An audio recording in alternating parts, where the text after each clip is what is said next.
Hello there, everybody, and welcome to another league play-in match, this time between Josiris and tufftaeh. They'll be playing for a spot in the B division next season. This will follow the format of like the championship or whatever, where it's first 3.5 and the deciding game 7 if needed.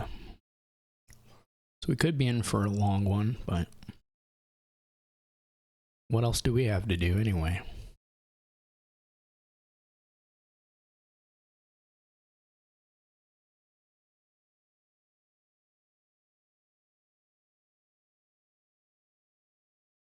I think they need to, well, I don't know if this extra slot is messed up. Yeah. All right, we got it.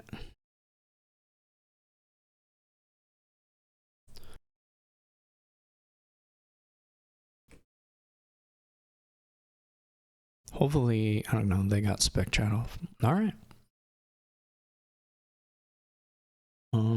Plenty to do on the first kingdom for sure. One season I had to do a 3-way play-in, not a game, but that's how they should have done it. I had to play like a triangle of matches to decide it. And they should have just made us do 3-player games till someone had won like 2 or something. We did manage to do a big quarantine cup tie one time, tiebreaker that had like, I think it was a 5-player game maybe, somehow. Maybe it was only 4, but maybe it was even only 3 and I'm completely lying, but all right. Well, this kingdom has lots of draw, trashing, gains, alt VP, anything and everything you could want. Has the haggler thing, which if you had guild whatever it's called, is it guild master? Is that what it's called? Anyway, the one that gains tokens on gains. Architect guilds always goes crazy with it. And it would go especially crazy here because there's academy, so you could just kind of do whatever you wanted with those, and you could chain down. You could buy a 5 and gain a 4 and gain a 2. I guess the 3s aren't too exciting, but and at some point the 2s will also not be exciting because all the pixies will be gone, but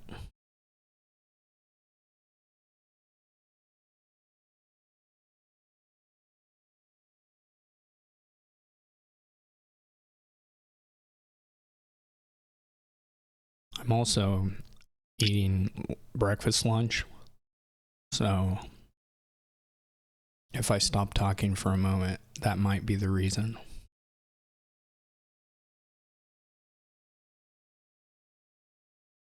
tufftaeh did get the good 5-2 and not the bad 5-2, though to be fair, 5-2 isn't like super good here. Paddock probably pretty good though.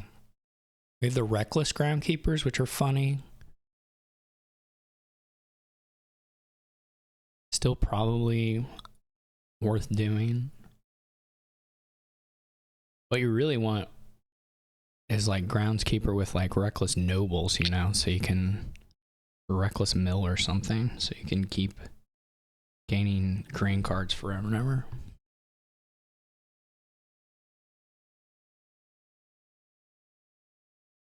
I guess I could show the kingdom.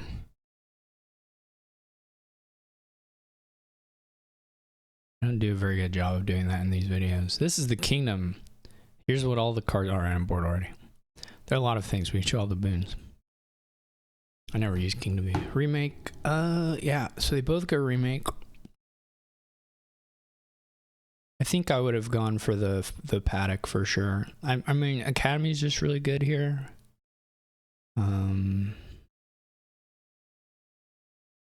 But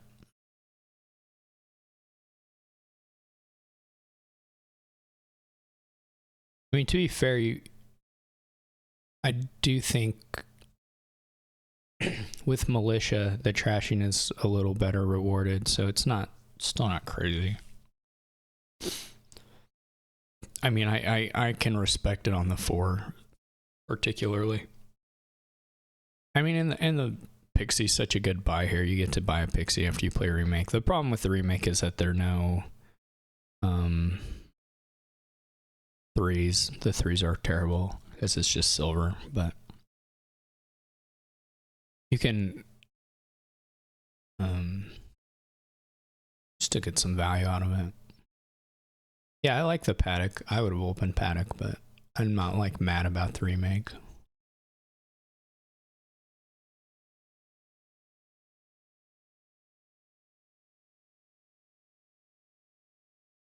We're just kind of going through the 2s, doing some. I really don't think you want gold. Okay. Tufftaeh decides that they do want gold. I'm pretty sure you don't. You also miss a Pixie buy here. I mean, I guess you can not miss the Pixie buy and or not trash. Either miss a trash, you miss a Pixie buy to get a gold. I don't know what the gold is for. Not really money constrained here. As long as you have a paddocks. And then you get to do counselor and militia. So I really disliked that choice by tufftaeh. But presumably, I guess maybe you buy the academy first here and then get the paddock next turn, since you already have the militia. If you're just Cyrus, you just buy the academy now. You can top deck the academy with Bobble. You can gain a card. No, wait, you can't. Oh no. So yeah. They should make one that it works with. I guess you just pick up the favor just to eventually use the favor. Oh, come on. Okay. I mean, if you draw it like this, that's, they didn't use Bobble to top deck it. They used pure skill to do it. I mean, if you're gonna top deck the Workers' Village and then Council Room, then it looks pretty good. Yeah, but I don't know. I think I would have. It would be really funny if nobody ever does Academy Paddock in this game, though that seems really hard to believe would happen. This is guaranteed to find the militia too. All right, time for another. Whoops, I think I muted the end of that. Time for another bite. I don't want anyone to miss me saying time for another bite.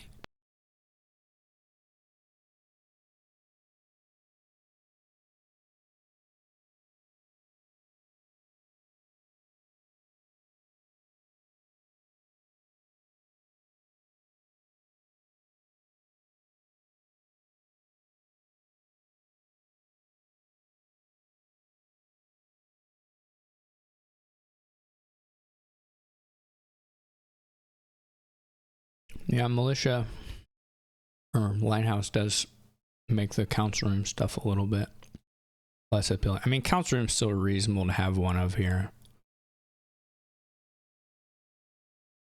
but certainly I mean, it forces them to buy a couple lighthouses. Well, they probably were going to do that anyway.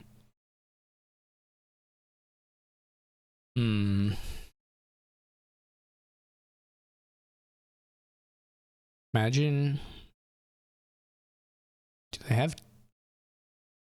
You're never really going to have like enough to like buy the paddock and the academy at the same time. You just have to do it one at a time.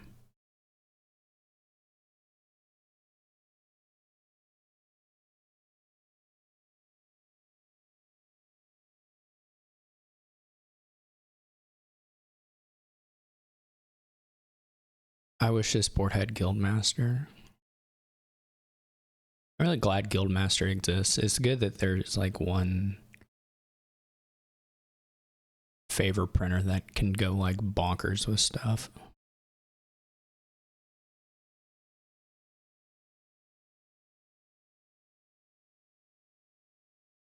Alright, we've got a Panic and a Work. Yeah, that's okay. Yeah, that looks... I like this. I'm down.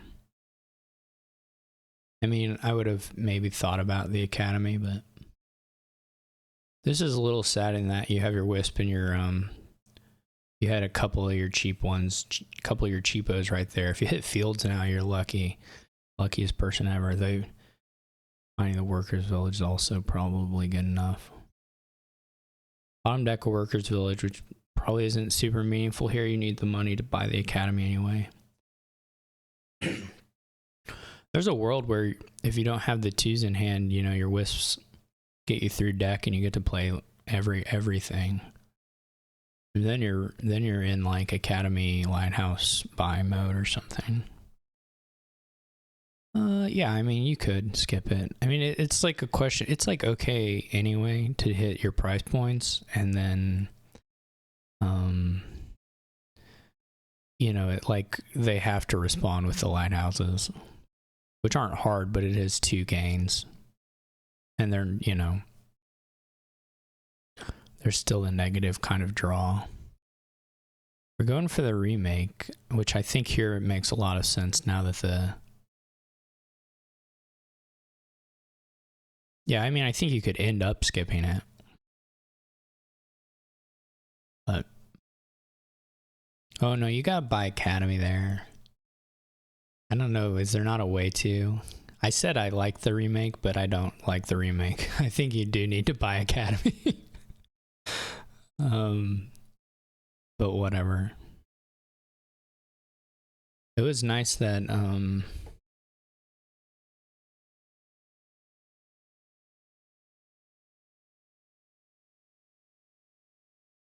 that's just from that. I swear someone's gonna buy Academy, maybe. It would be funny if, like,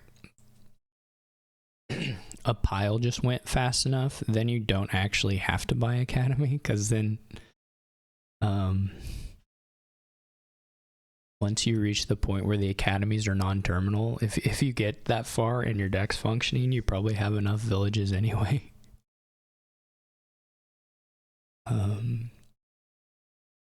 But there's surely a window where it's the play. I believe in my heart.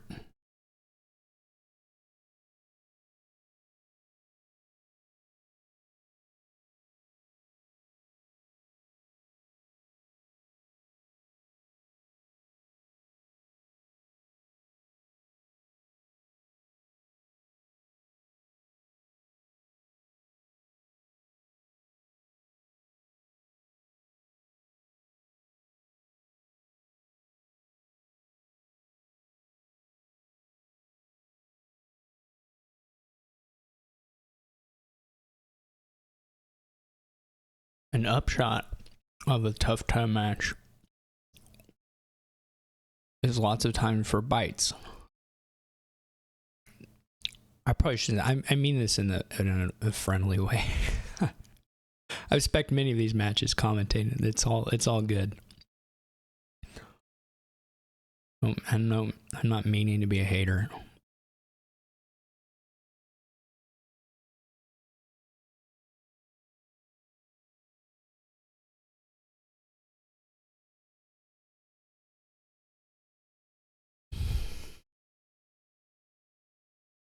I don't know if I always succeed, but I don't mean it.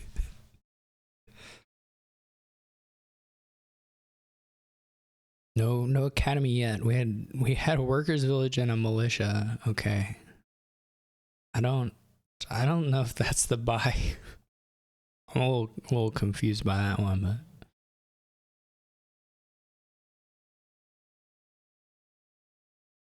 So the silvers are pretty good.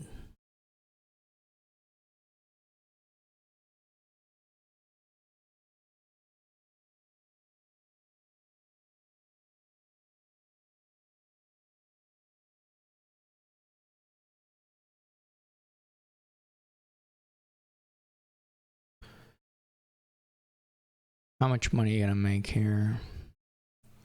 I think you probably just try and do a little bit of horse top decking.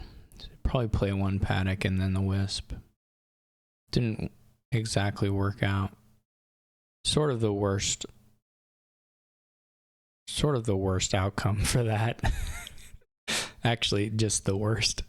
Because you could have had this one silver on top and had an additional horse in your deck. I guess if you want to play the remake, then it's a little different. I don't know why people keep regaining militias, but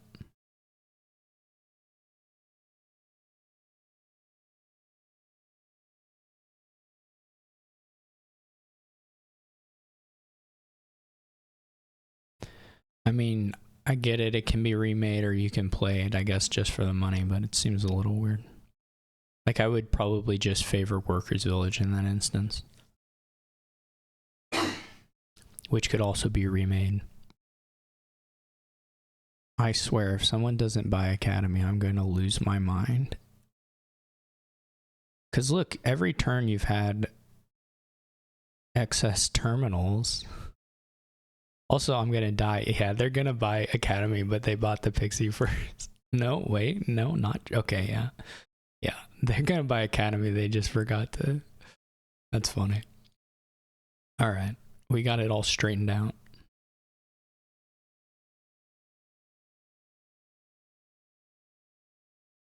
Everything's good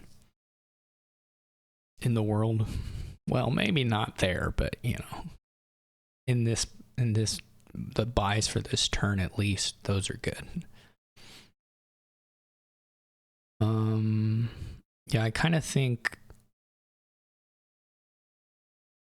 What? Surely you play the.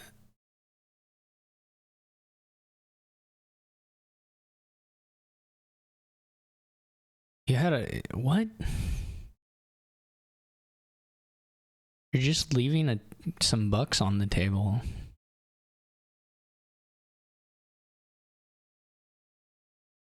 This was really strange. I mean, it was just a misclick, sort of.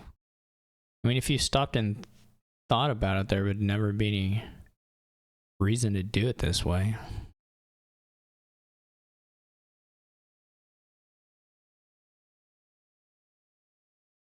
I mean, there's still pixies. Maybe Tracer.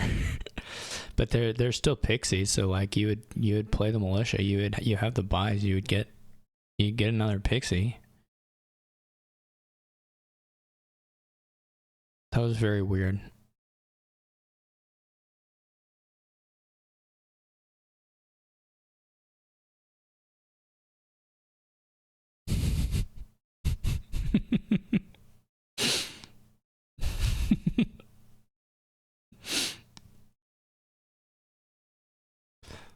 It was pretty good.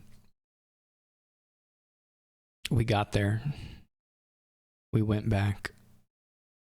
Now you go Academy double pixie probably.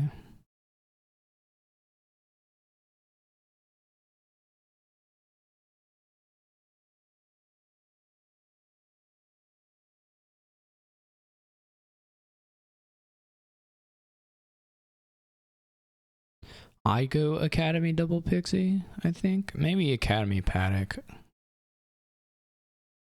I mean, the pixies still have some potential real nice upside, so. Oh, do they only have one lighthouse? Never mind. That sounds better. Academy Pixie Lighthouse. Council room? No. What's wrong with these people?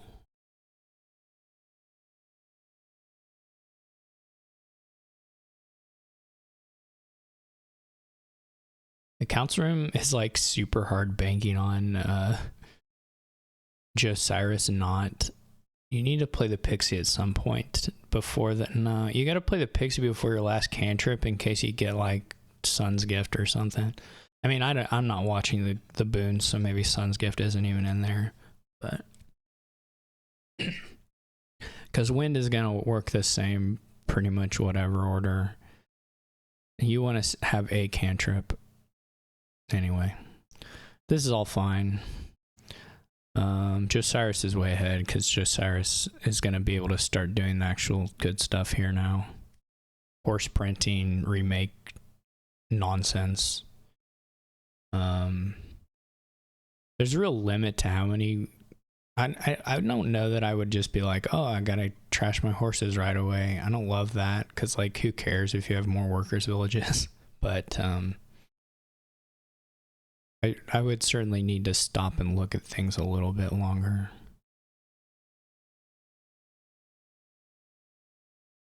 But yeah, Josiris way ahead. I think Josiris top deck council room here, and then paddock pixie maybe. It's kind of nice to top deck the council room just to not have to worry about sadness.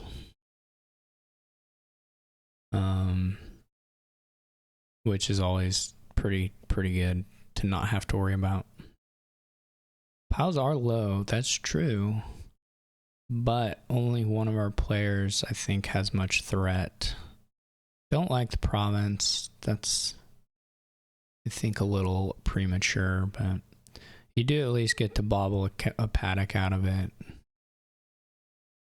Hopefully it's a paddock. I would bobble a paddock. What? No, I don't like that. I don't like that at all. If you decided, oh, I've got to have a bobble, there are better ways to achieve that.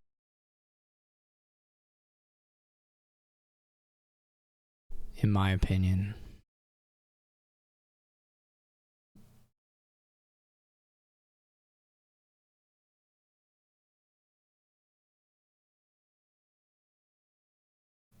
I'm not really sure that Josiris can pile next turn. It's not that much overdraw.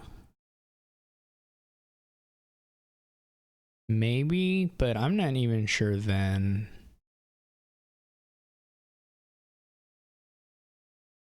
The third pile is a tough one.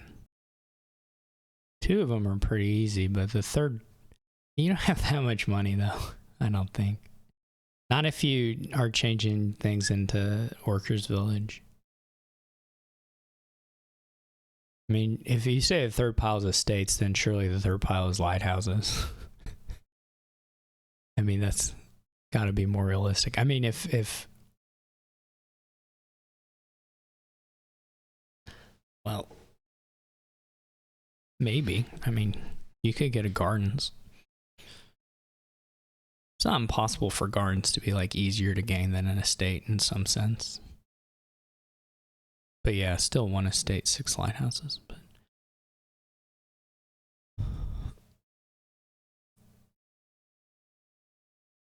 tufftaeh's thing is that tufftaeh can't really lower unless tufftaeh thinks there's no shot there's a 3 pile here, so the lowering is pretty rough.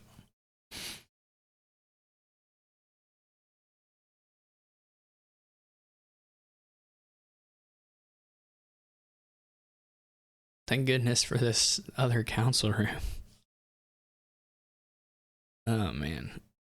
Tufftaeh has been like super unbalanced, super, I don't know how to describe it, but the deck size has been pretty poorly managed throughout this game.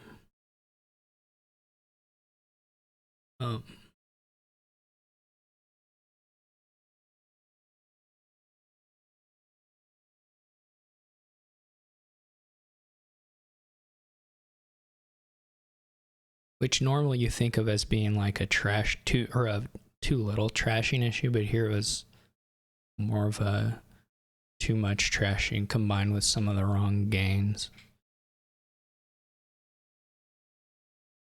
but it ends up being underplayed, kind of as a end result.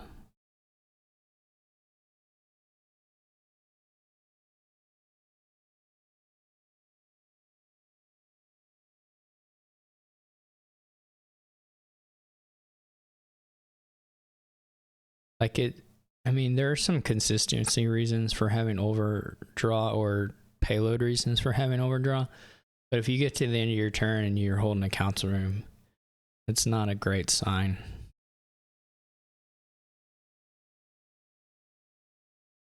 Especially if you're behind. If you're ahead, then that kind of stuff isn't so indicative of an issue, but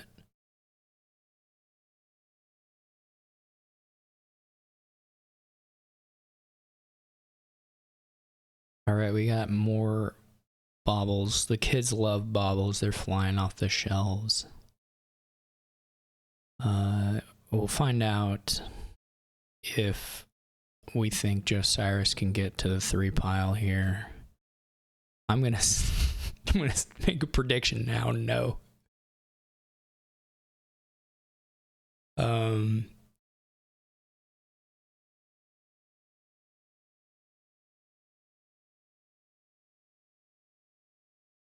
We've got some groundskeeper gains. That should be okay. I don't know. Does tufftaeh have any 3 pile threat? Not really a comparable number of buys or money.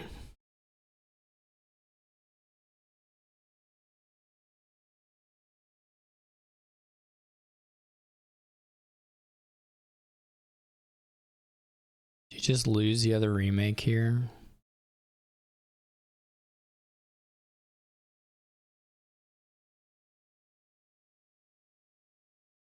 It is crazy though that like if tufftaeh is doing some stuff, there's like action issues on this kingdom, which is plus action issues, which is crazy.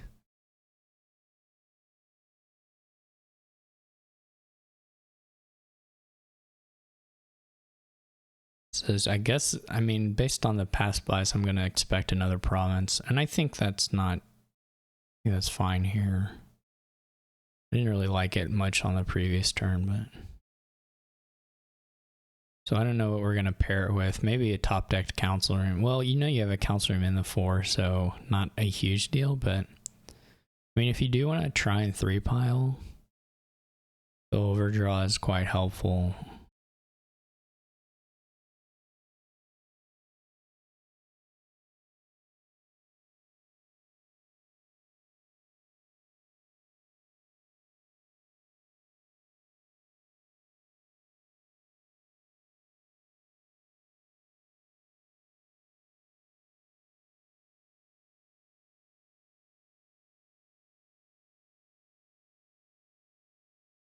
We're lowering a little bit. Is that scary? I don't know. I guess pixie boons could be an issue. The bigger issue is that tufftaeh is probably just drawing one more card and then their turn's over. Which again is this is all a bit crazy. You could play a very, very consistent and powerful thing here. With like no draw issues, no plus action issues, and still putting out really, I don't know how to say this, really aggressive payload. But you do need to get set up with paddocks and stuff. That didn't quite happen.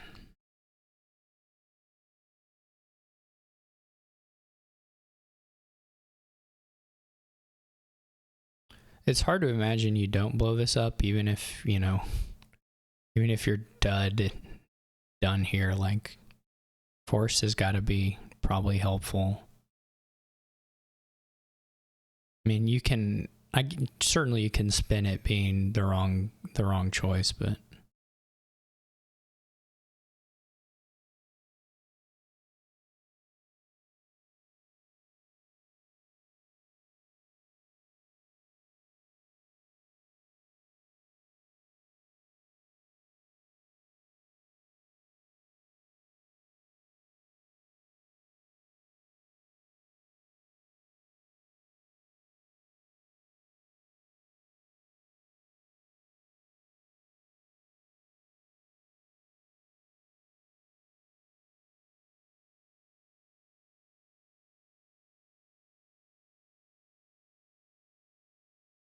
Yeah, Cave's right. You do have to play for... Doesn't really make sense because you know they have council room on top, but... I mean, it does make sense because the 3 pile is still a lot of resources.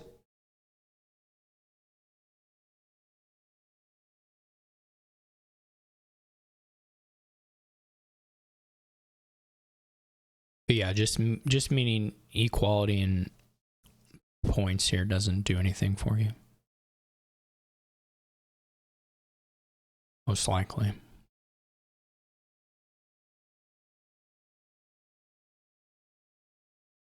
You could top deck Groundskeeper. Or did they get... No, they didn't get top decking.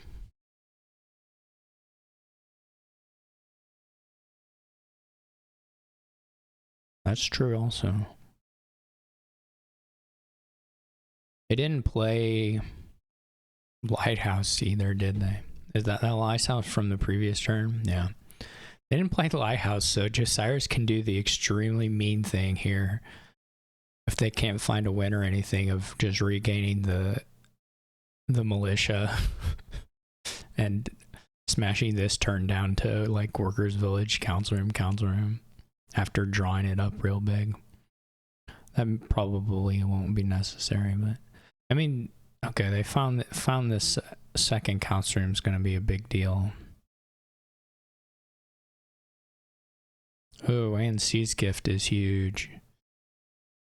Yeah, it's hard to believe there's not something here that works.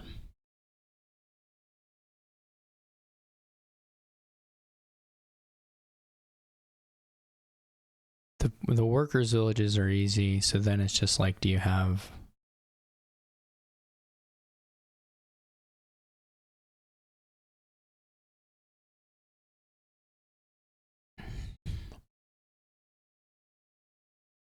the other stuff? The order here isn't too demanding. I think the pixie can wait a little bit, but...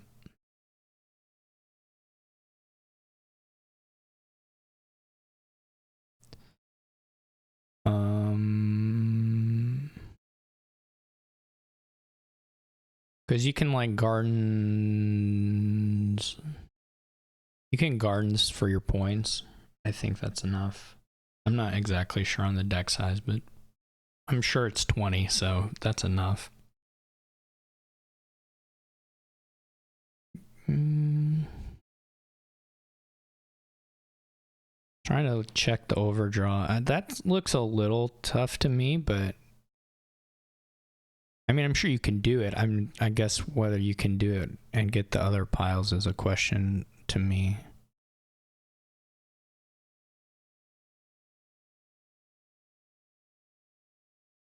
I mean, what are we at in money? I mean, we have quite a bit of money.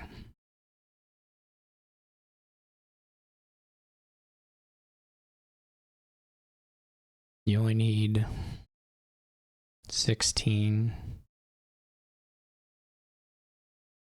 Well, we don't have anything like 16, do we?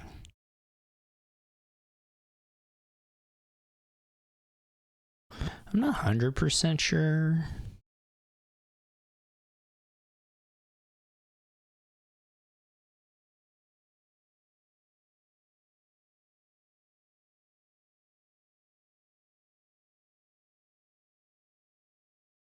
Yeah, I'm not... I mean, if someone said, oh, here's how you do it, I wouldn't be surprised. But I'm not seeing it at present.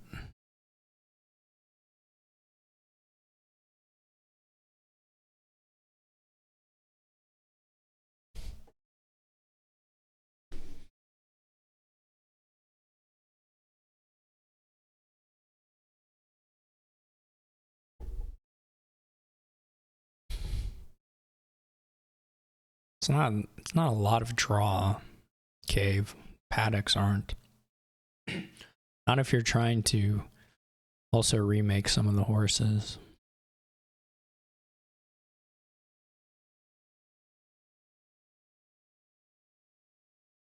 It's not very... I mean, the remake Workers Village into Paddock is not really much of a draw gain at all. It's money, but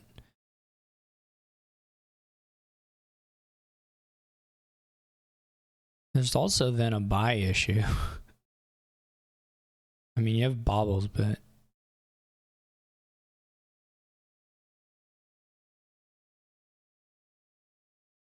the truth is that there's just not a third pile that is that low for the resources we have right now. Yeah. I don't I think you're overestimating what the paddock means draw-wise. I still believe that. But like I said, I mean if there was a way, I would not be shocked.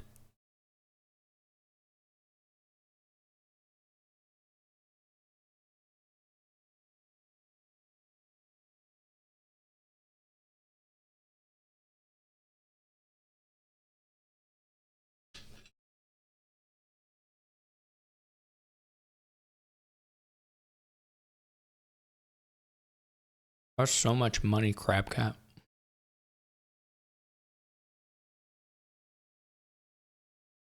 Crab cat can't hear me, but that's not important. There's all so much money.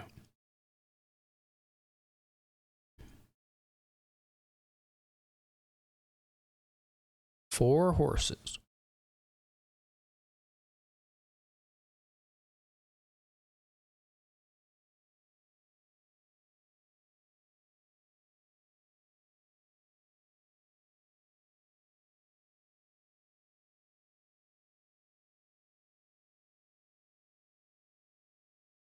Well, again,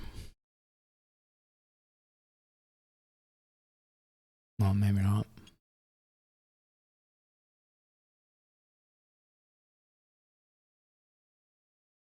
We're gonna try something like what Cave wants, I think. Ultimately. I mean, I think that's the other thing, is that you can kind of do it later as well. Get into gardens.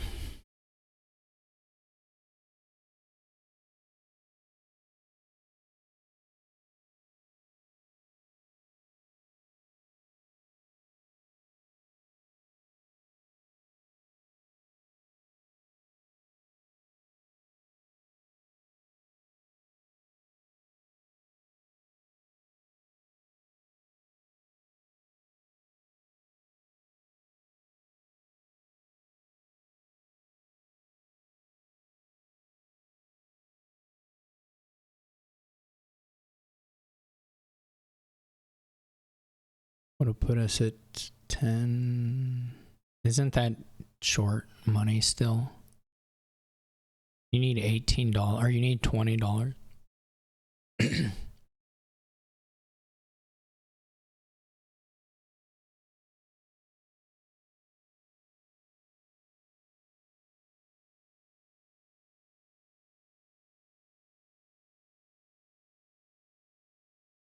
It's a puzzle. Again, from start of turn especially. None of it would shock me, but the thing that Josiris should have done, if they didn't see a way to win, is gotten a militia. And then they don't really have to worry about tufftaeh so much.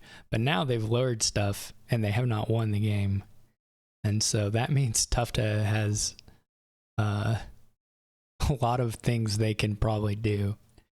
I mean, the estates now, I mean, I don't know, tufftaeh's resources are even more constrained than Josiris's, but tufftaeh now has fewer cards that they have to churn through to pile out. Which helps a little bit. But of course that plus action stuff is going to be a real issue for tufftaeh. And also just other things, but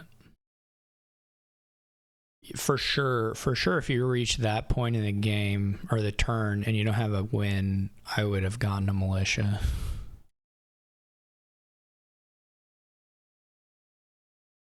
Mostly because it would have felt fun to be like, oh yeah, you have, this is such a big hand, it would have really hurt.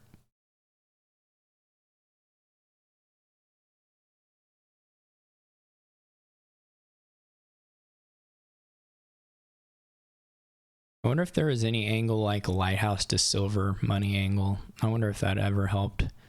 It looked like we were off by 2, so probably not measurably. I say measurably, probably not in a way that helped. Yeah, this is a little scary.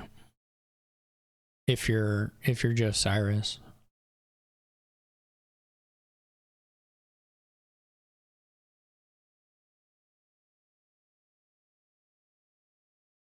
What is the possible line here? Well,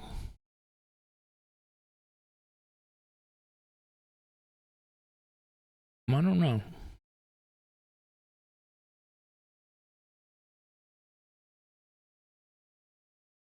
The actions may be tough. You might be able to do gardens.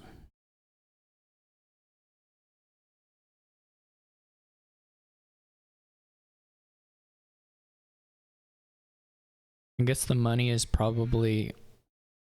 I mean, you could check the money. I don't know. I don't know what these 5 cards are.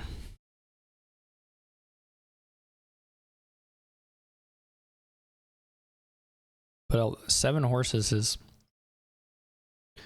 nice.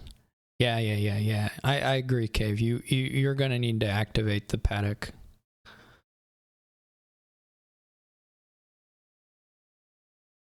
But that's easy here.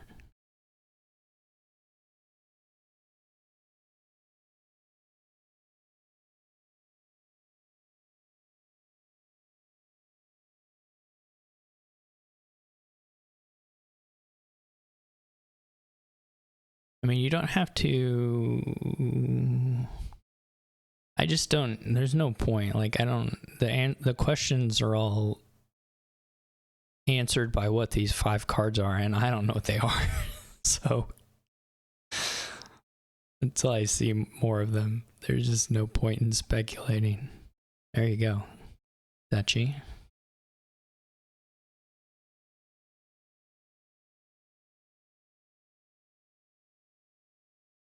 Paddock. You can pretty much drop to the end anyway, because... Whoa, sorry. Bump the mic.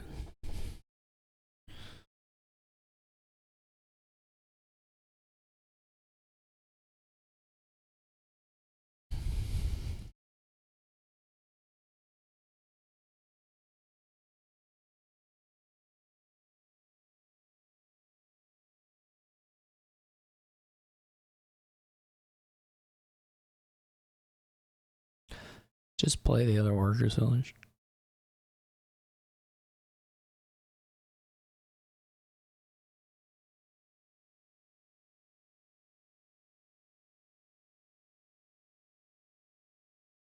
One, 2, 3, 6, 9, 10, 11, 12. Dude, imagine how bad this turn would have been if it had been militiaed. I'm really bad about belaboring my points.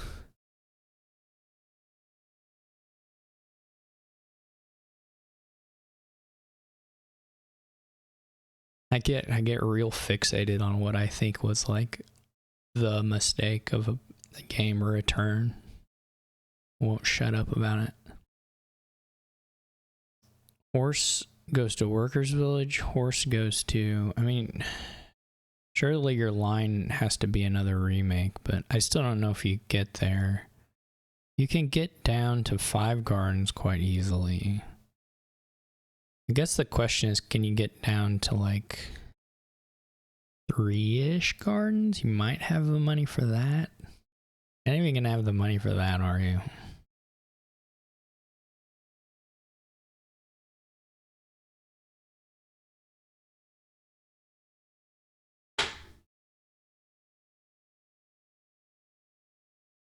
I guess the good news is if you're tufftaeh is you're not going to be action limited, I don't think.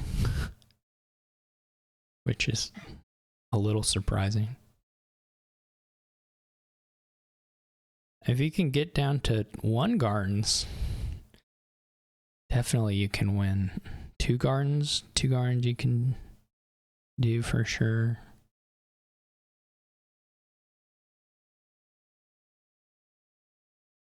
It was another horse. Okay.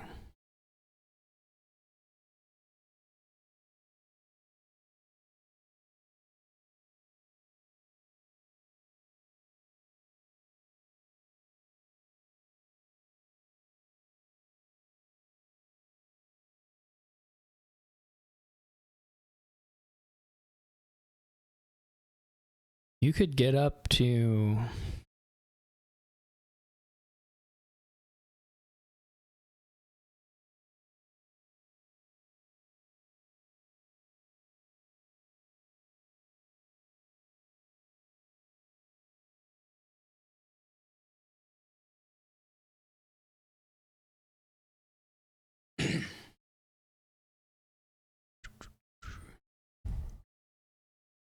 I mean, you can get quite a bit more money from militias if you just want money, but it's gonna leave you... You may end up being a little action short, actually.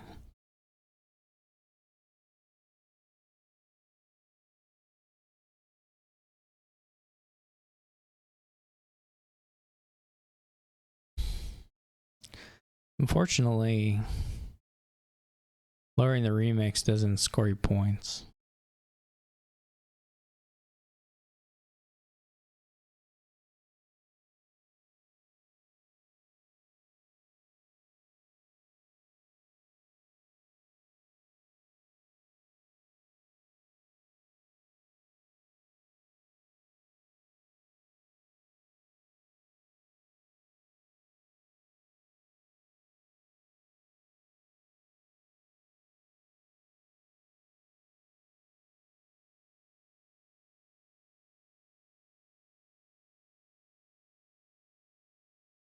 You're not even gonna have 4 horses to target here. Yeah, you're just not gonna have... Not gonna have the remake fuel.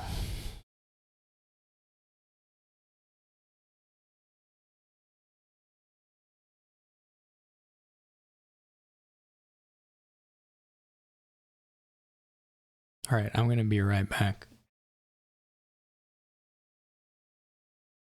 I have faith in the players whose turn it is to not have a win, because I don't think there is one, and I think Josiris can clean it up.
What is...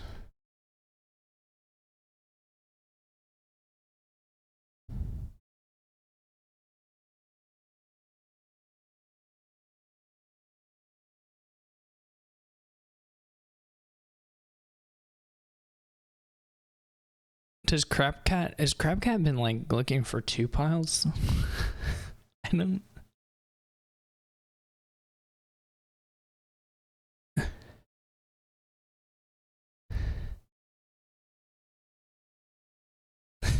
This is what my impression.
More paddocks.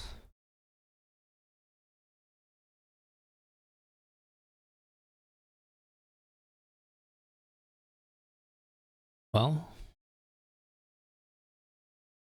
we ended with some money.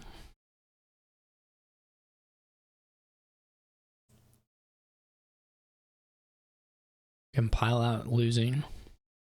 We do now have 16 and 8 buys.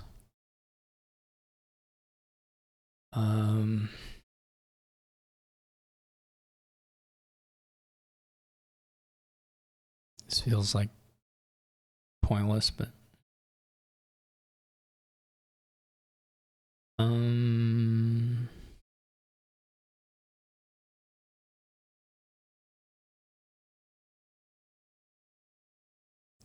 yeah, I think you're sunk. I truly believe this. You can score 24 points.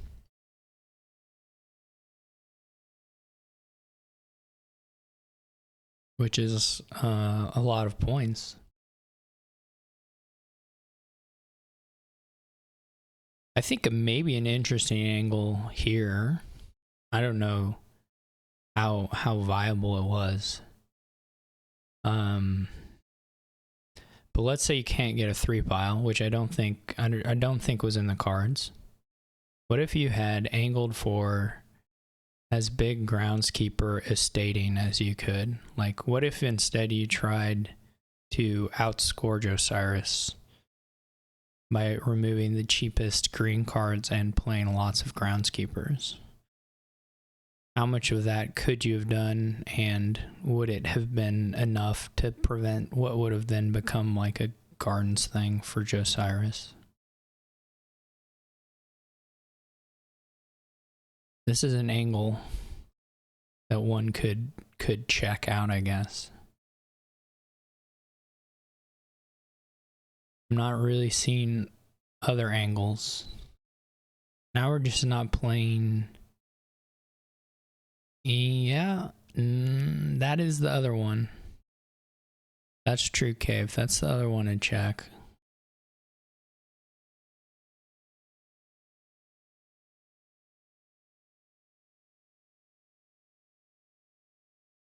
I think it's pretty hard to want to do the Groundskeeper here since it's a lab. Or not a lab, it's like a lost city. So it's a little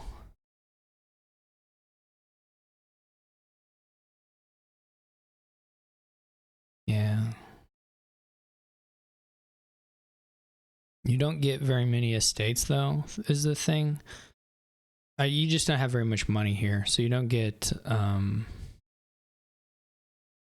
lot of estates. I don't think 42 can cut it. I don't think there's any way.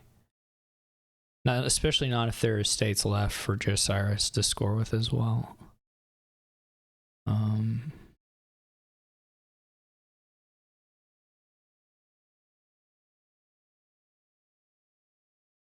42 more or 42 total?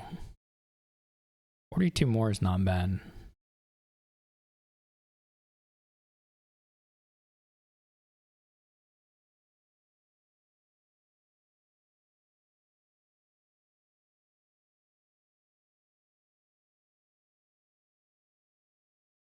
Okay, yeah, that checks out.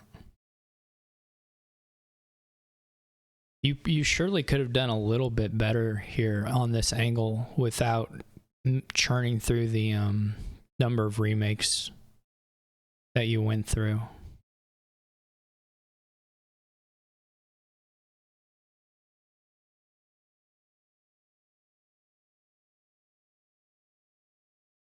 I do think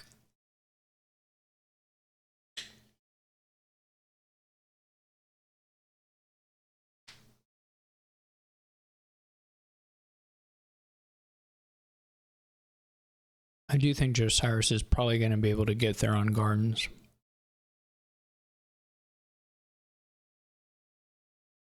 But we'll see.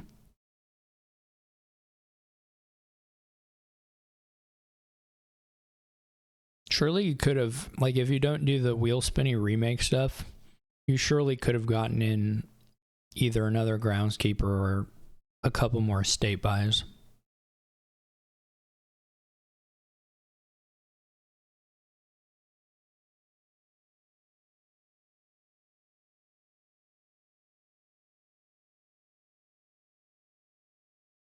I mean, I guess Josiris could still kind of dud. A lot of the draws tied up in council rooms, but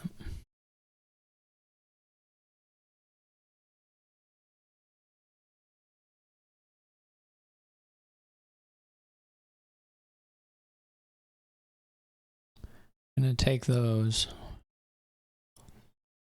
Yeah, I mean, this is not clean. There's still 2 more council rooms down here,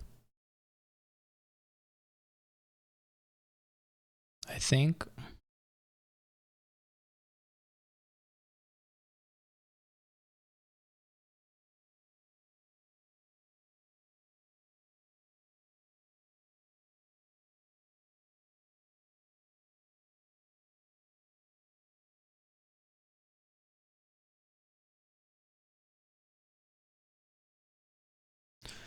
Yeah, I don't.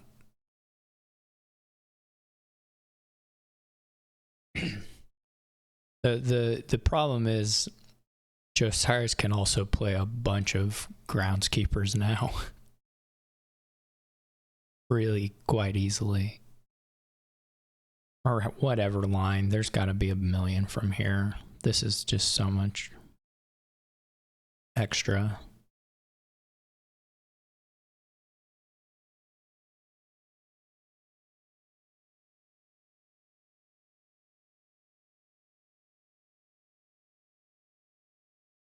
And the gardens are worth one of the.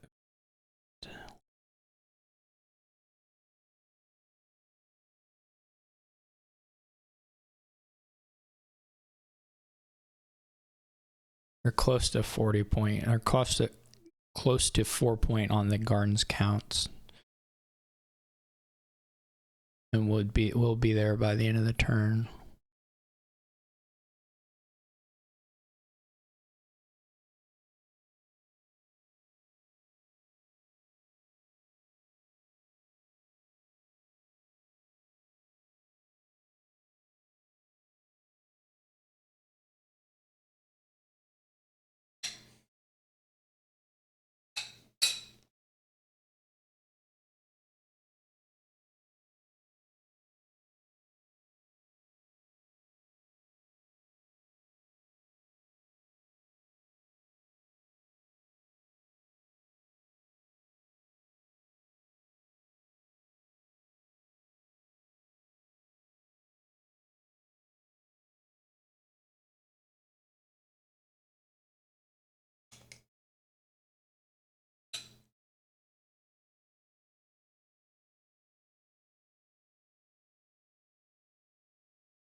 I think you can just kill the remakes off.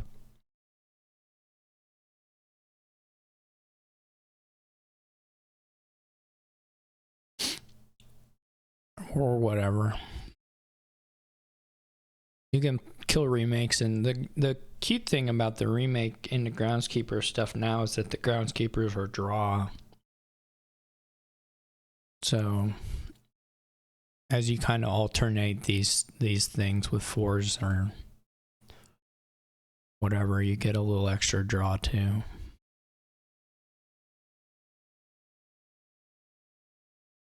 It was a cool kingdom.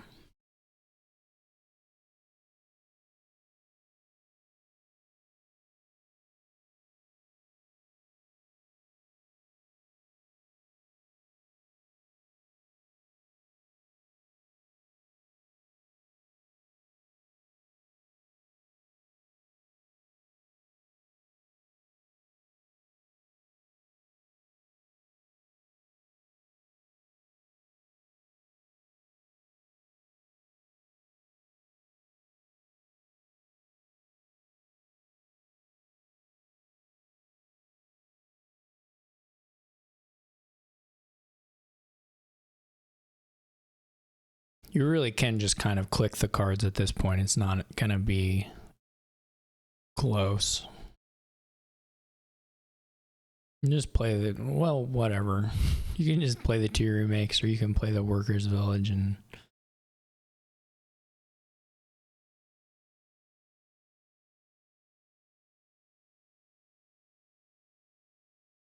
you don't like have to empty any particular thing because the estates are so easy.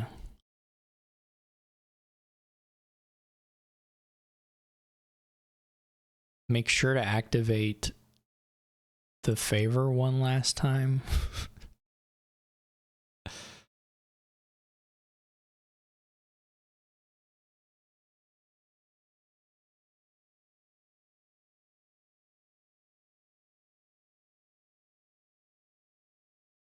They bought all that stuff and then they didn't buy the copper.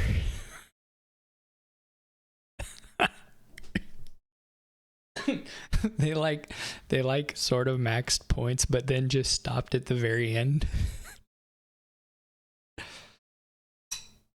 I don't know. I'm sure I don't know if they were at a 9 on their card count, but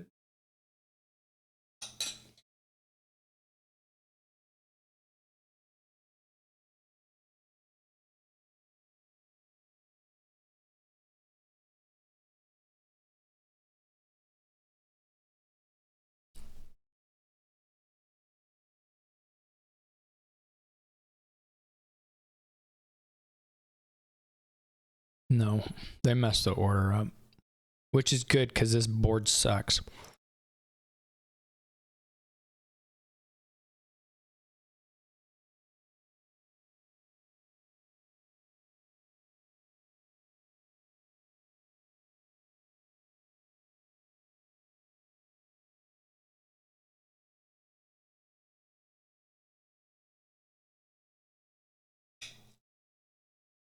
I mean, you switched it from, you might have switched it from being random to not random.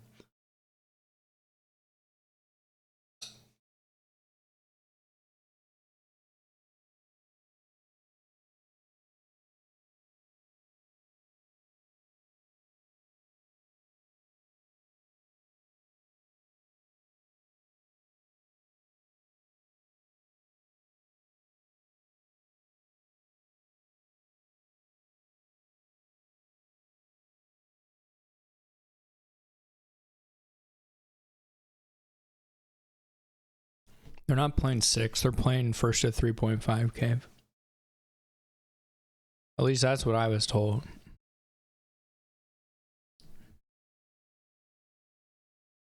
There's only a million league mods here.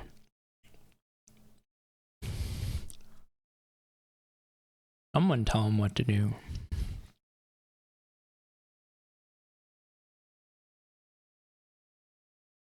Hey, I always count on A Libby.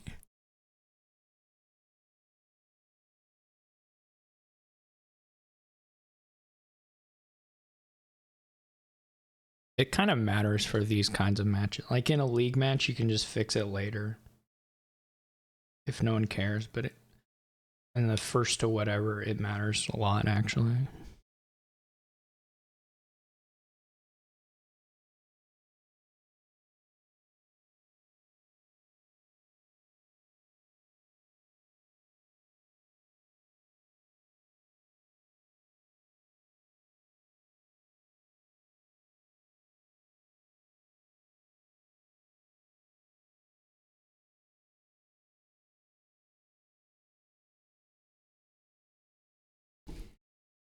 This board, there's a little more non-terminal stuff to do. The other one was just like, just a bunch of terminals.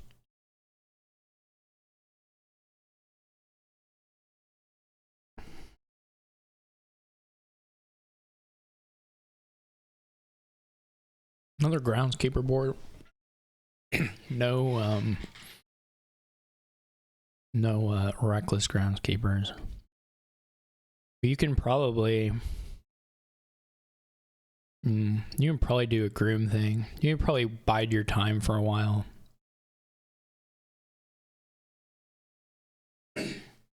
No, I like to at least be able to play some archives or Groundskeepers or whatever.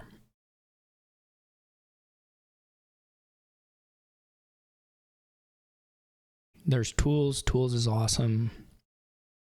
This is way better. I won't even tolerate dissenting opinions.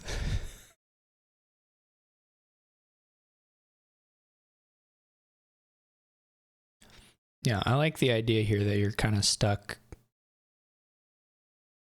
waiting for your moment.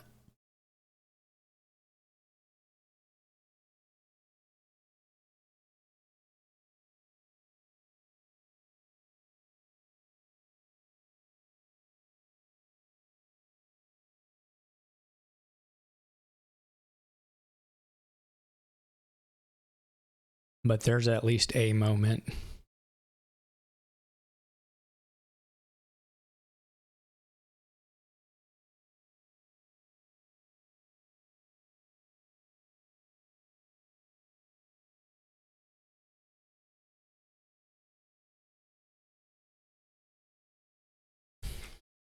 And it may just end up that somebody gets 7 of the Groundskeepers, so it doesn't really matter. They can just score in whatever ways and be okay, but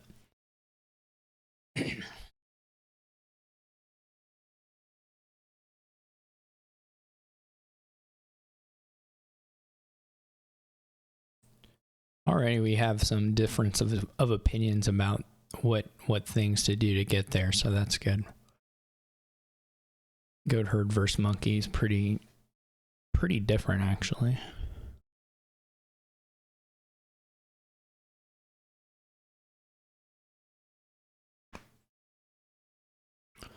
First 5's got to be archive. Well, you could mint, I guess. You could mint. Could mint. We see a mint. Just really hope you just kind of cross your fingers, hope they don't have the. I guess you know Josiris could have had the goat herd, but didn't. I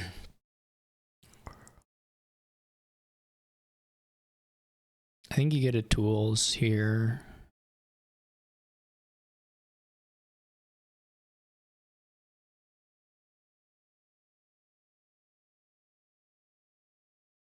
I feel like the tools gains are better than the plus card on the opponent's monkey most of the time here.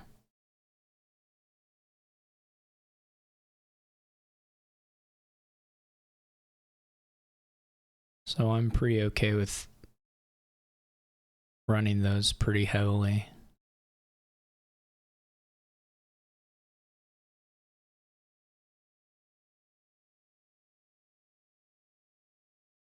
Goes for a second grooms. Not a big fan of that.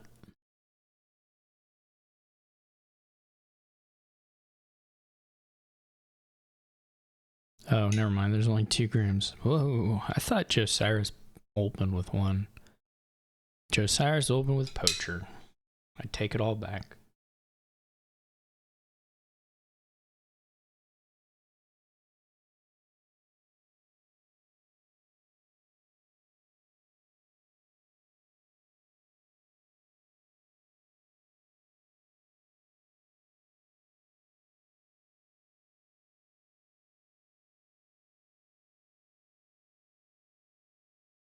I do feel like the poacher buys are kind of, I mean, it's not crazy or anything, but they feel a little bit whatever to me.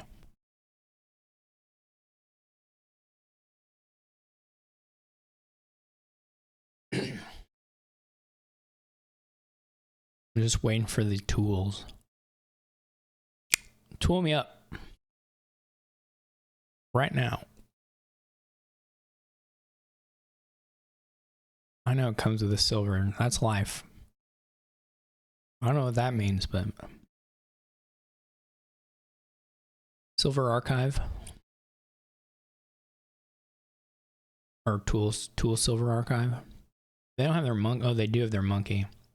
Well, you're stuck anyway, right? I mean, they're getting 2 cards. You're gonna gain a tools or a poacher, I guess. Otherwise, why'd you buy the groom? Goes for the mint there. That's sort of weird to me, but okay. 3 copper mint is not a great mint. On the other hand, their goat herd didn't get any benefit because you already drew their deck with their monkey, so that was different.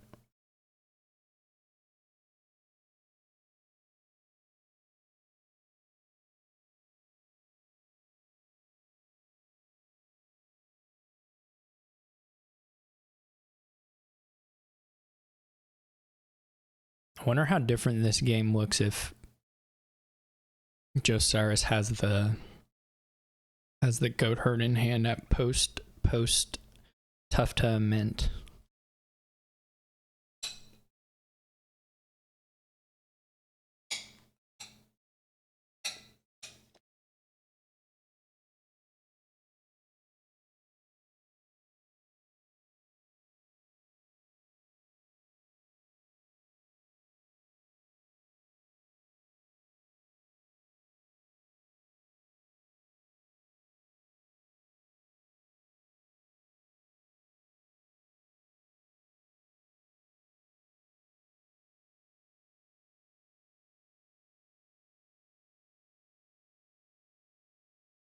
The real shame is we don't have a action or treasure victory card that tools could gain for the Groundskeepers.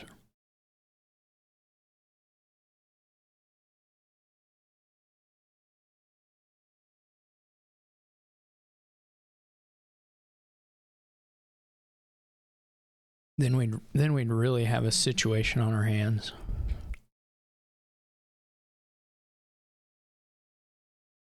Look at all these. I mean, you just get a copper. Just pick up the copper. Click goat herd. See, trash a copper. See what card you draw. Play your cards. Buy a archive or a groundskeeper.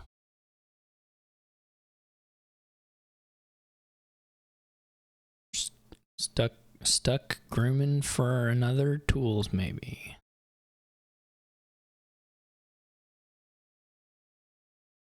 You could groom for another groom here. I mean, at some point you gotta kind of put some of those into your deck. Maybe not yet though. The silver is a bummer. The poacher. Yeah, the poachers are kind of, like I said, they're pretty underwhelming to me, but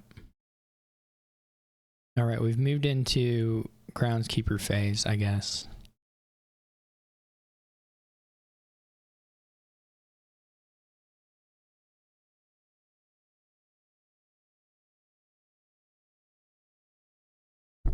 Tufftaeh. You don't get a buy, so you might as well put a copper in your hand, right? I think that was I mean, okay, with the archive stuff, a lot of times it's like 6 to 1, half dozen to the other on the like not changing your turn picks, but I think I would have left the silvers since you're not getting a buy anyway.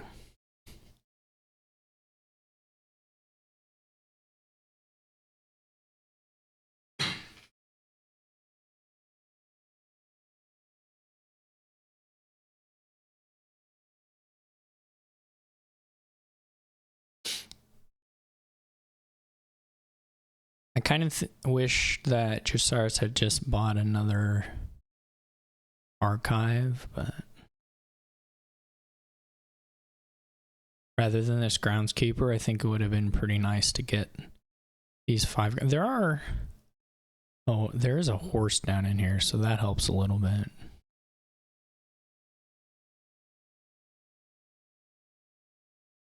But it would have been nice to play and archive this turn, because this other one's coming off now.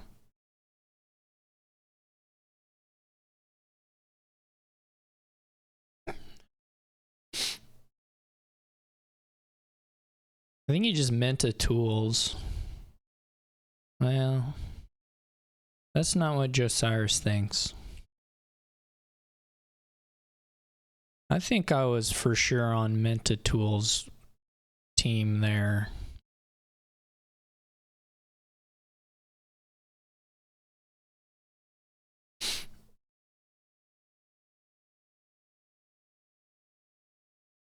Classic monkey has drawn deck.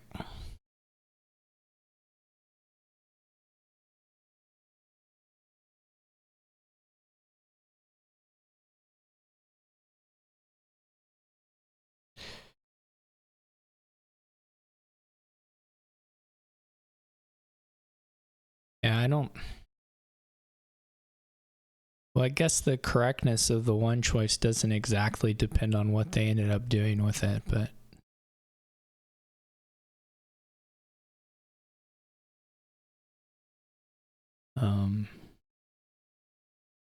I mean, for sure I was still in archive times. You're just not doing everything each turn by any stretch yet, so I would have been for more archives. The monkey interaction here where tufftaeh doesn't get to really use the archives is kind of funny. Like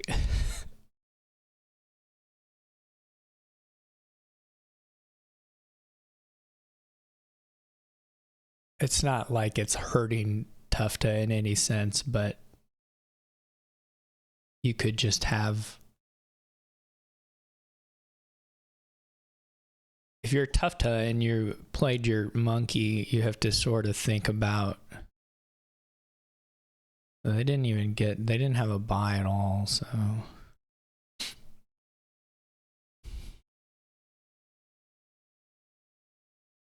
the next turn they'll need the archives, so they will have them then. The poacher does nothing, means nothing. There's like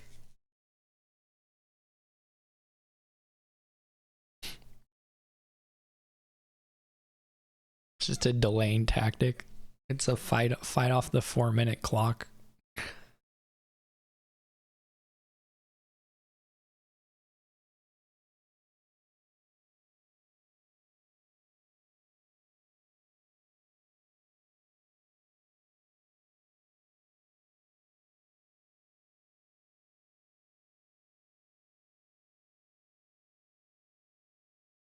You gotta buy Groundskeeper now. And I guess just getting another archive with tools. I'm still minting tools. I love tools. I want 2 at least.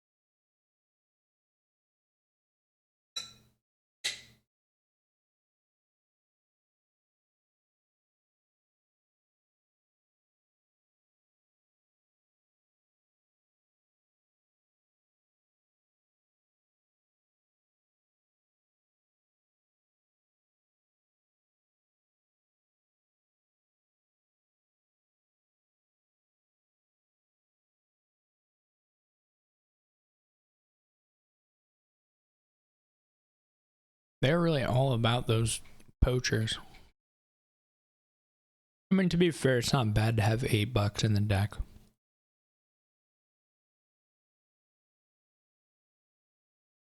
At some point, it's probably okay.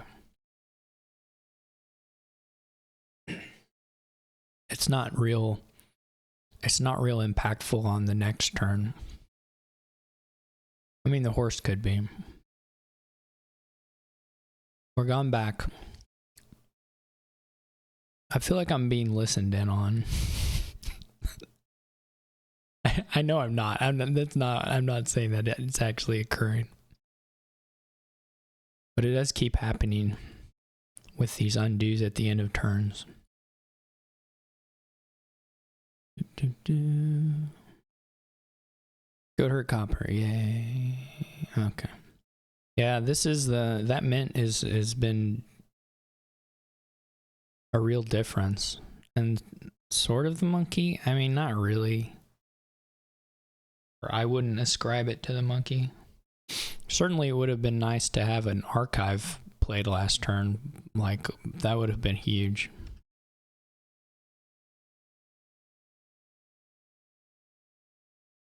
Now you're just sitting, yeah, now these are bottom decked.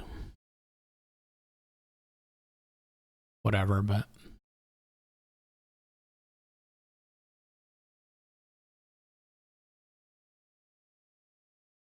you don't have your groundskeeper, so you probably just take the monkey.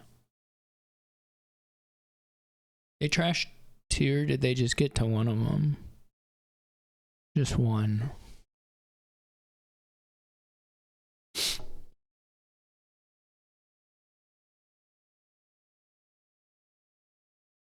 It's funny, tufftaeh has these hands of like $1, $2, and then 7. So he's missing buys, which is pretty bad here, actually.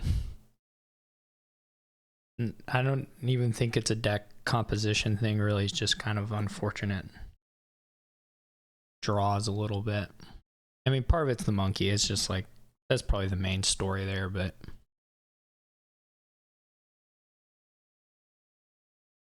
I mean, you could try and trash the mint or trash nothing and hope you get a 5, get a silver.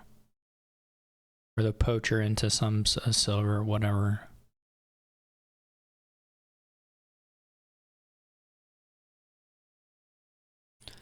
So in that case, if it was just silver on top, then trashing copper wouldn't have been very good. If it's poacher and a silver like that, then obviously the copper trash would have been a little nicer than the mint. Because you can still, the tools, you still get some mint use out of the tools. But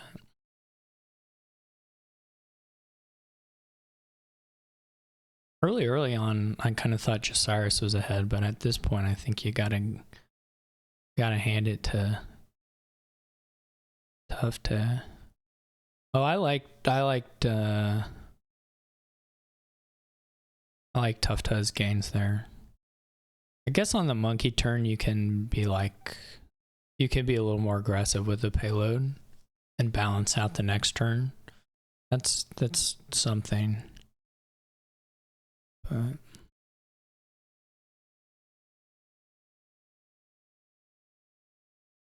people love monkey.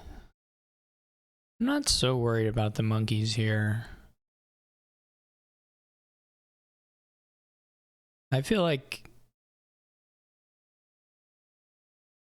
you don't even need it at all.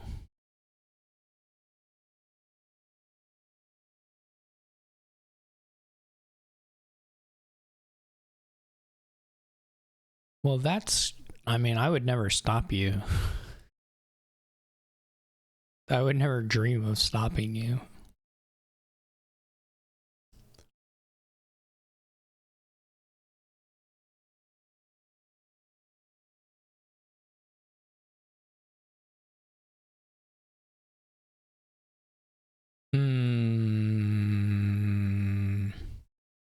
This turn, I think he'd take a GK.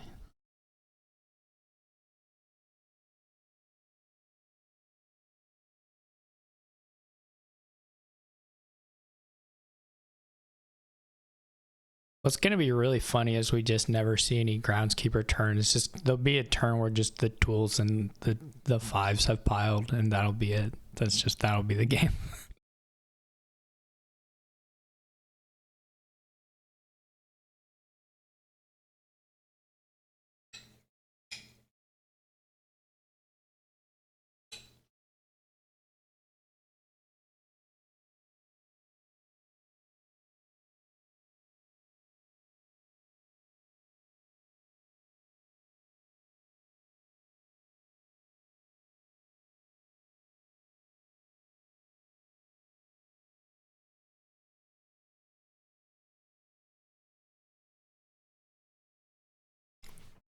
Yeah, you're right, Cave. You're right, Cave, about the end of the last turn.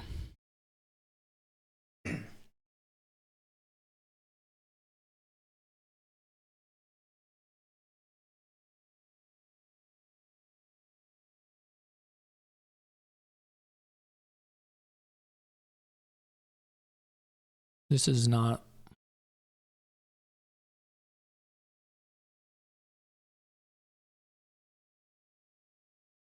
This is not it. They also don't have a terminal. I didn't know that. Well, I guess they must have. What did they pick up? The tools? Okay. Yeah. This has been really funny. That somehow tufftaeh's issue is that he's bottom decked the archives, right? On the reshuffle where he doesn't have the monkey. So then they don't do anything. Because then the next turn, the deck's already drawn. That's kind of funny, actually. Hey, look, here the archives will be doing some work. Some of it's almost more just kind of a fluky, unfortunate thing than necessarily something badly played.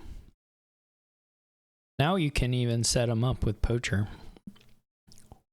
We finally unlocked the Poacher we needed all along. I think you buy a Groom here. Not totally. I'd have to check the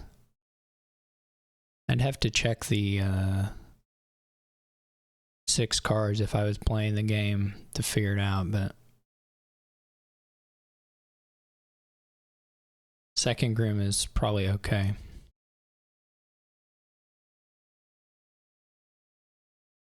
I didn't even know 2 estates. I completely missed that there's 2 estates gone, which presumably people groomed for at different points. And I will say that person was Josiris based on the 5 VP tokens I've deduced. I don't know when that happened, but probably not super long ago either. There it is. Oh, they bought an estate. That's interesting. That's aggressive.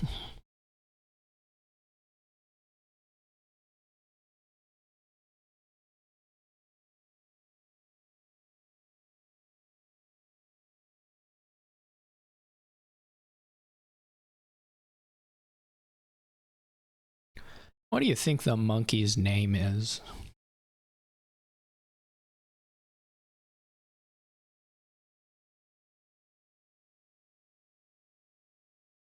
Cyrix bringing the real on the Coco. Okay. Cheetah. Jack.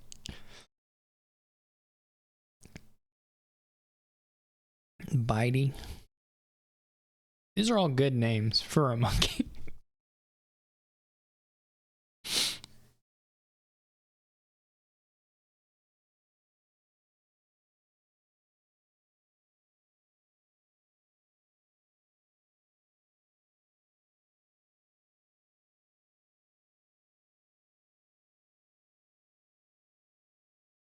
The nice thing here for tufftaeh is tufftaeh can... Well, you'd have to check the 3 pile, I guess. They did Biogram. Josiris did Biogram, that's good. You'd have to count the points and stuff, but you could maybe get your estate and then get a couple more grooms. I don't know if a couple more does anything for you, because I don't know if those will be left, but... You at least are getting... Yeah, or maybe buy a duchy.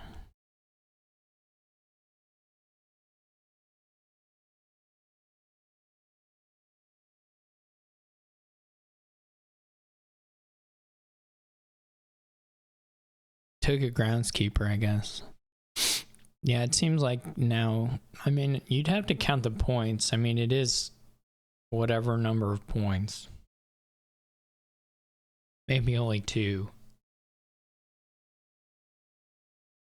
Didn't play the tools at all. We've got a Horn of Plenty situation. Alright, it's back. 2 grooms is not... You probably aren't gonna get to play 3 grooms. I guess you just give yourself a better shot at it? I don't know.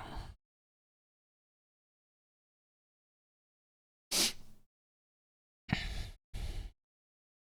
seemed a little early to play the archive.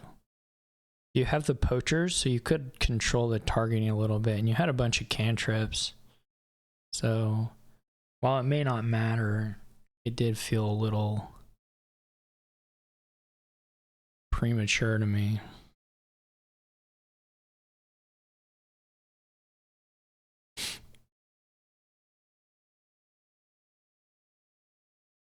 Well...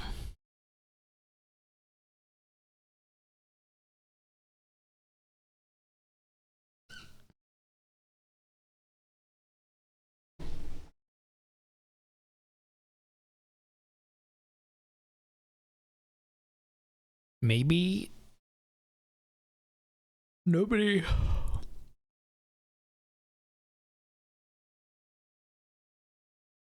Yeah, you're probably right, Cave. I mean, 2 points versus a dud is rough, is a rough one.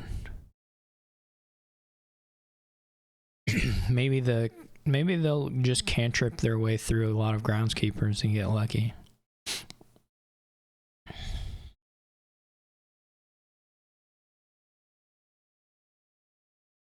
Josiris is gonna... They do have a goat herd set aside and an archive, so they get to see some cards here.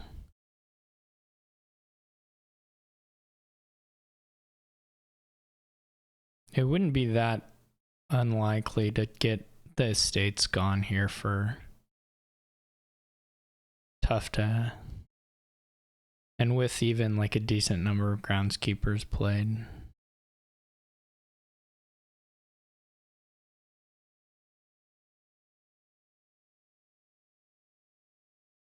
Because the goat herd...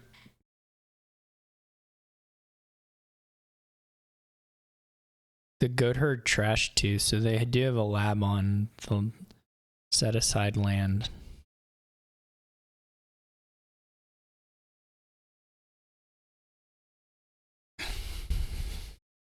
I maintain that you can play this game without monkey. And I'll never... And I'm fine with the monkeys. But I think you can get away with it. I believe in my heart.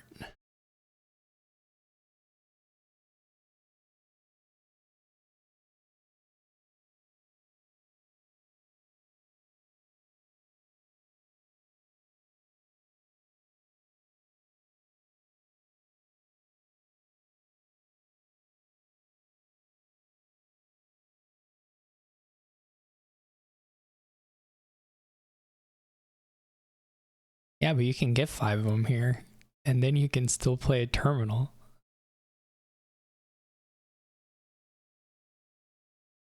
And they do some things the monkeys don't do.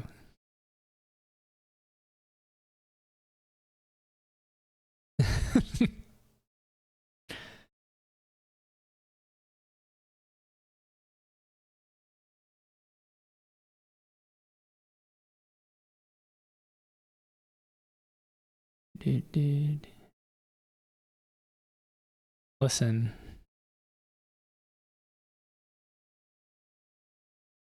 I'm sure you guys are right. That's not important to me, though.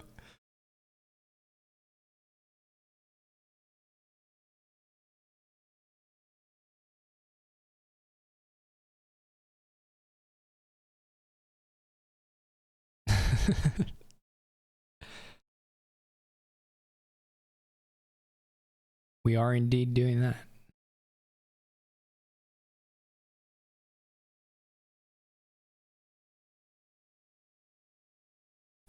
It's kind of cute, the estate buy. Instead of like a... Maybe they didn't have enough money for anything else. I thought they had $5, but I wasn't paying. Yeah, they did. Just to take away a groom gain.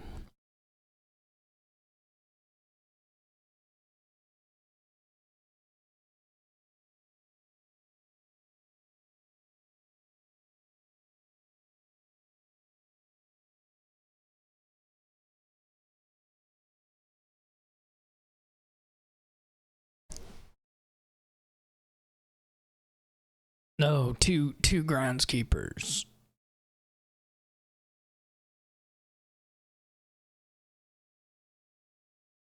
How many tools does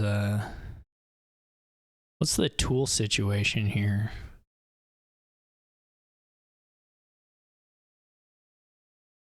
They didn't even have to play the goat herd. They could have played the goat herd though.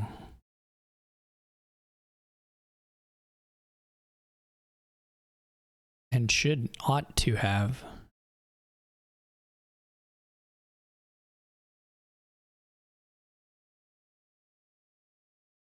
Why?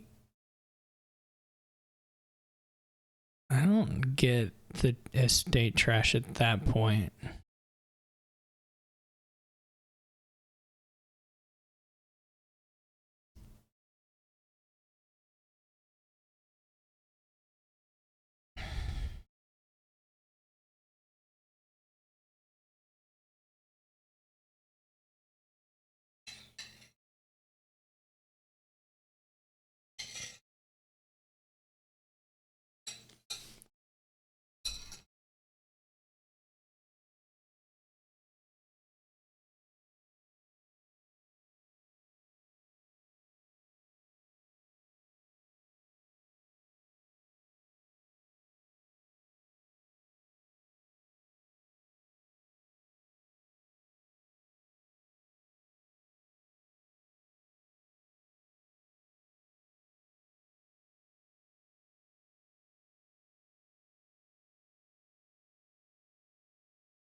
What do we got? What are hanging out? Oh,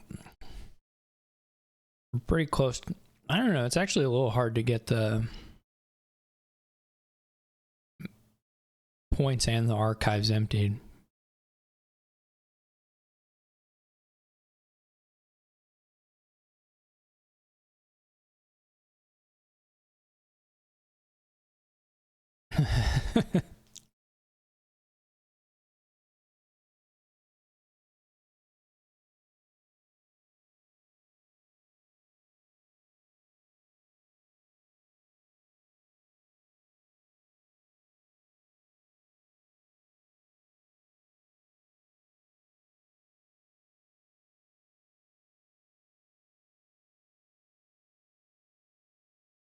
I guess the good news is you can just kind of pass your turn and play the monkey.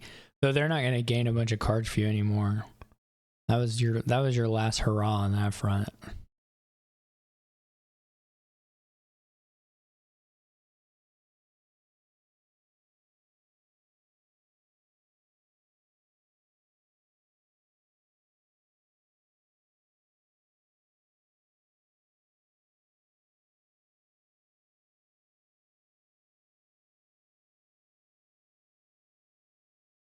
I was going to say, I'm not sure that's true once you take in the -2. Because they have to do a province.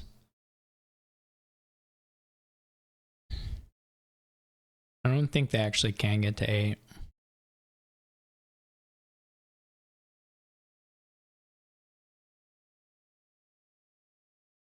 Two silvers. Basically just a weaver. That's all I ever use weaver for.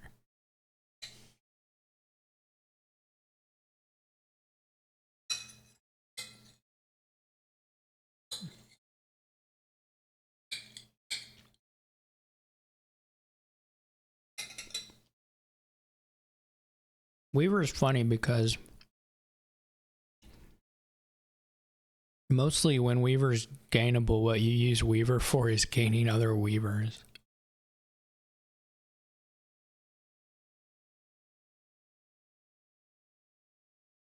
Until you either pile or lose.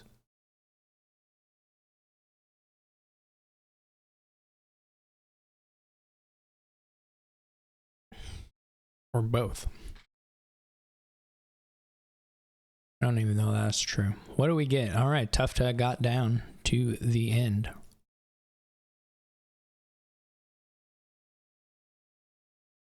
It just goes to show you don't really need monkey. I'm glad we could all learn this valuable lesson together.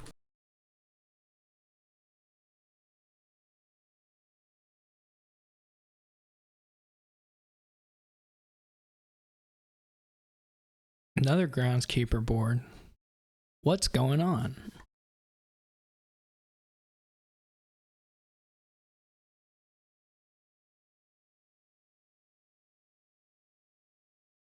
It's pretty funny that somebody these ban lists are not being aggressively used because we've got a deprecated card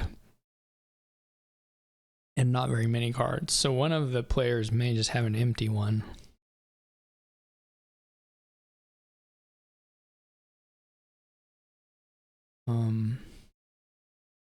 The like list has also only been, or the dislike list has also only got 4 cards on it. I'm not really sure how the lists work because I don't use them, but I do think castles here is maybe the saddest thing to me of all of these things. There's actually a lot of sadness to me in here, but maybe castles is the most saddest.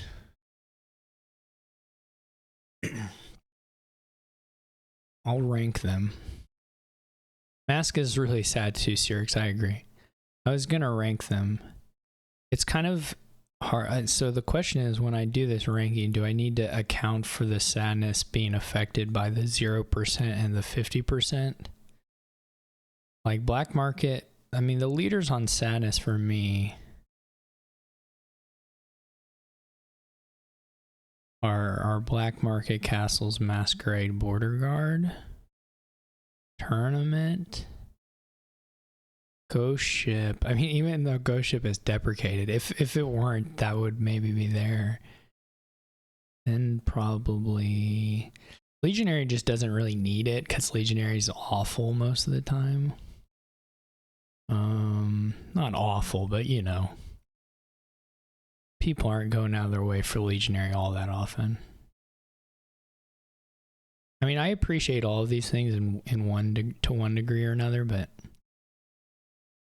least sad possession. I don't know. I always sort of do counter propaganda on swindler and cultist and stuff, but I mostly get it. But I feel it's my solemn duty to run counter propaganda there.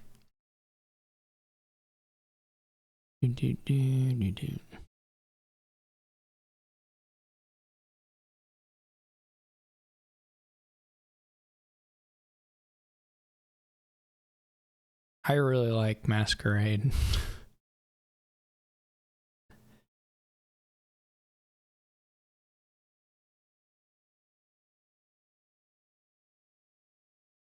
Ghost ship rules except for ghost ship big money. Then it's kind of a bummer.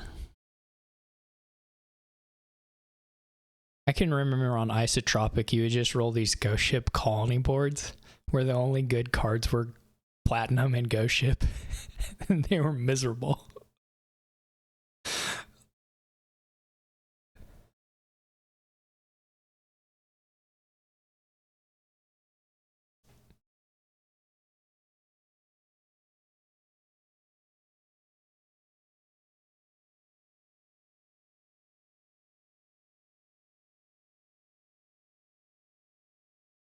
All right, what's this kingdom got? Bridge, paddock, otter, raise, student. The issue.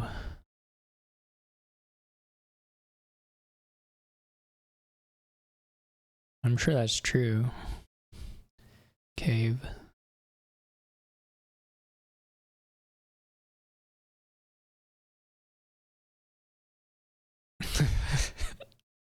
Only the ghosts know. So, you got a real village issue here. Probably they'll work together to fix that somewhat at some point, but who knows?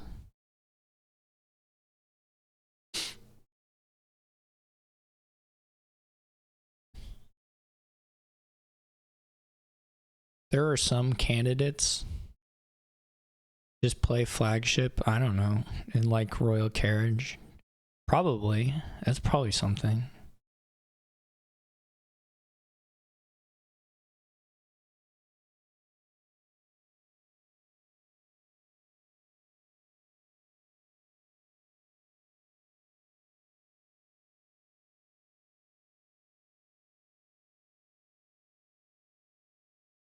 So does messing around with stuff just mess it up? You just trash a little bit and buy flagships?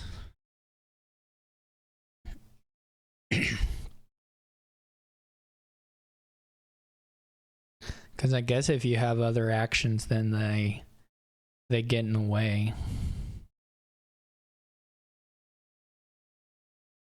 of doing the stuff.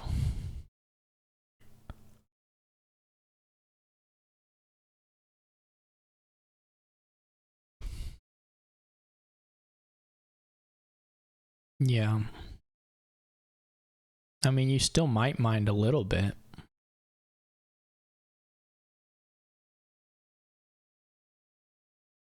Like if you have a bunch of fishermen, you still have to wait. Like if you're doing the big thing at some point, you gotta wait still.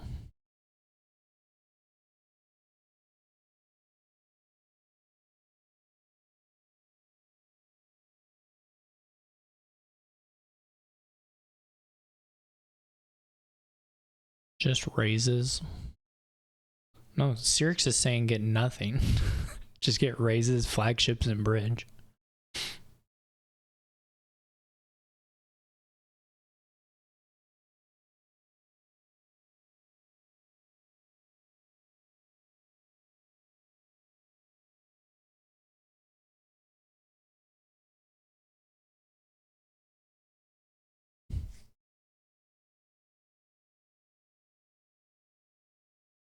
What do you do? What's it look like if each player has like 5 flagships?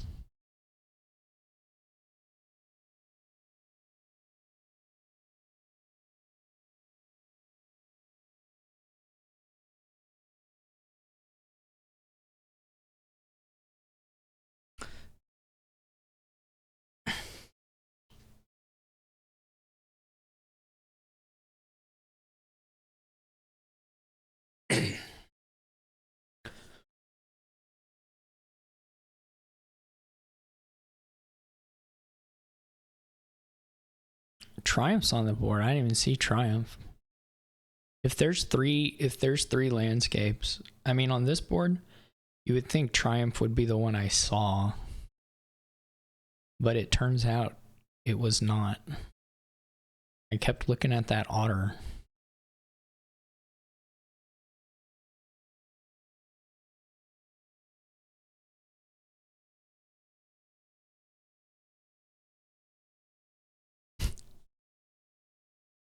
Okay, so what's the otter's name?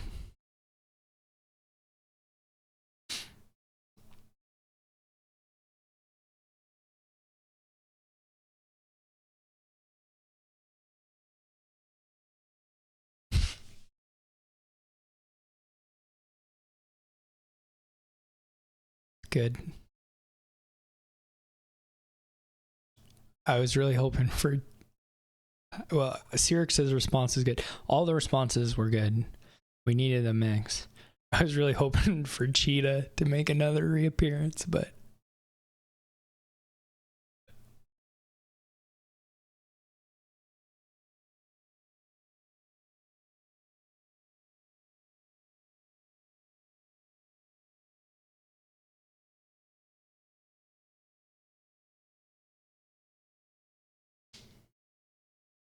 Oh, somebody has a sorcerer. That's wild. I wish sorcerer and sorceress weren't so bad.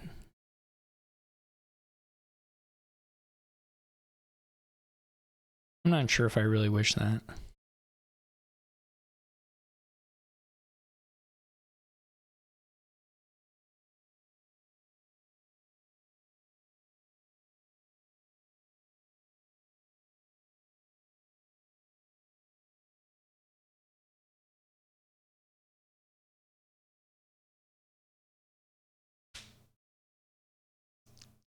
It was the Groundskeeper all along.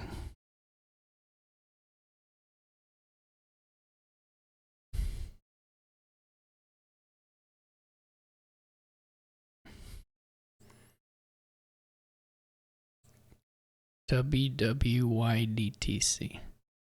What would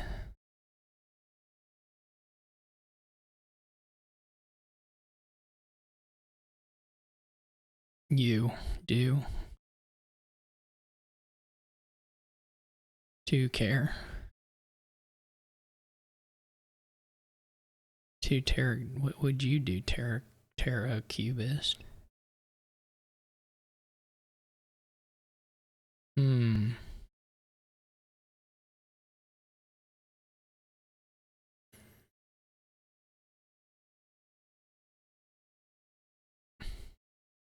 Listen, we've all been asking that last one for a long time. Cave's gone though. Well, he's gone from me.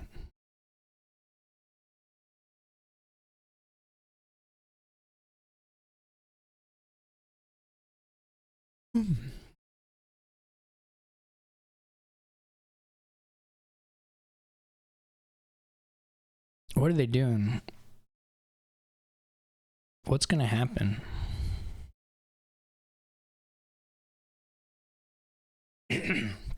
Sometimes you can play hard AI and hard AI will, you know, if you flagshipped your sorcerer, sometimes they'll miss the second guess. I'm not sure if that's still true actually, but it has been true at certain points.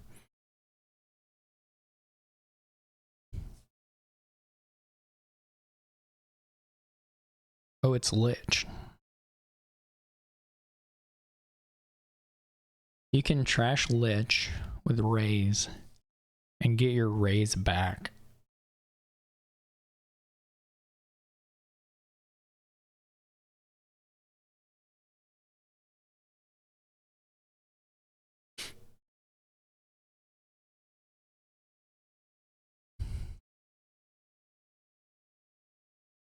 We're at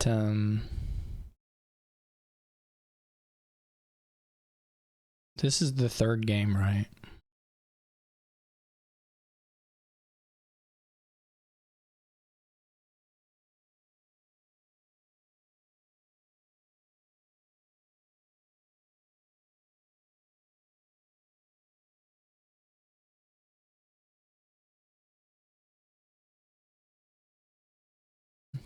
Somebody's fighting the good fight to get us to a point where the paddocks can be played.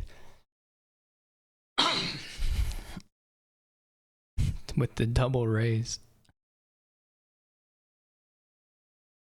Well, to be fair, they don't really have terminal space at the moment.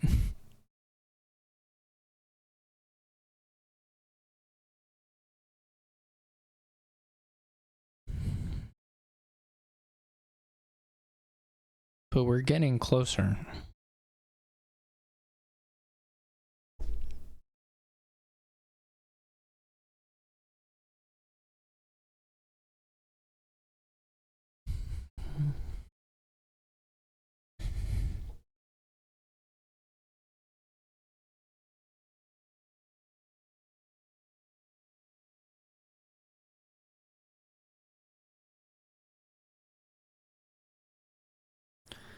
The turns are bad enough that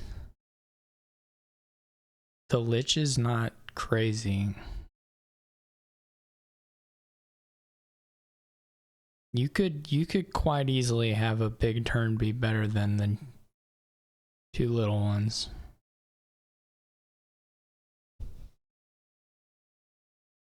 Lich needs to draw like 6 more cards. I'm not gonna lie, I didn't know how many cards Lich drew, and I was actually just gonna say Lich needs to draw 6 cards. Thankfully, I gracefully recovered.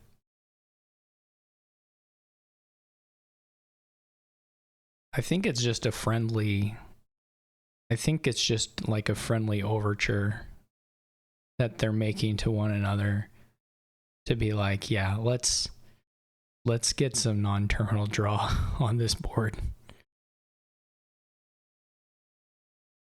That's how I'm interpreting the buys.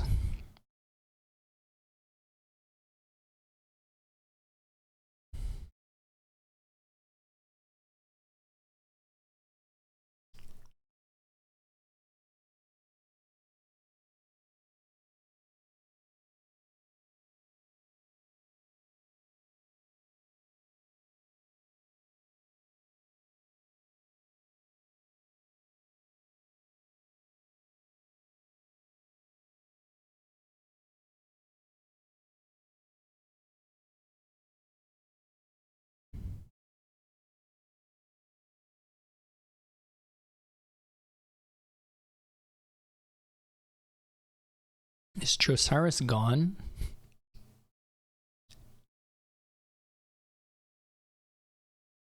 I hope Josiris is gone. Otherwise,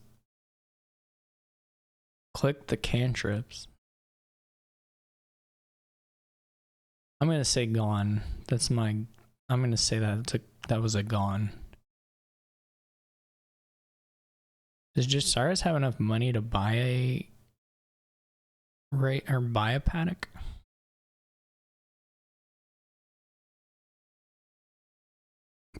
Yes, they do. So you trash the curse, kick the copper, trash the curse, play a flagship, buy a paddock. Boom.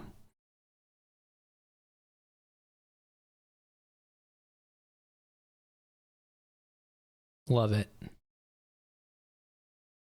Excellent.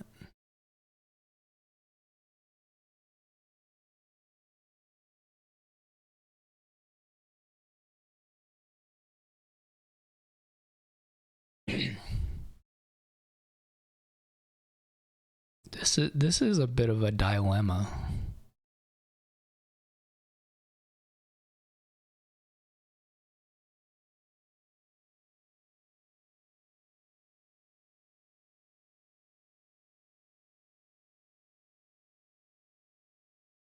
I don't know what Terracubus is talking about.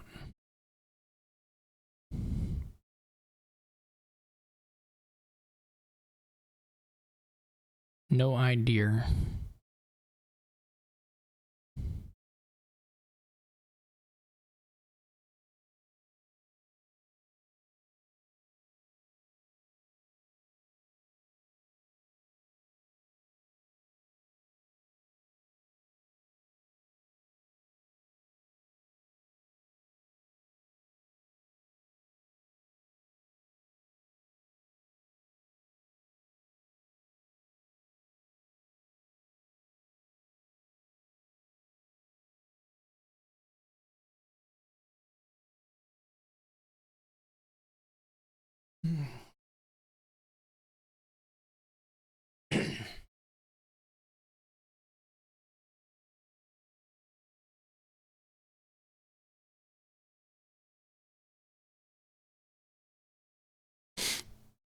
You would really like to buy a paddock each turn.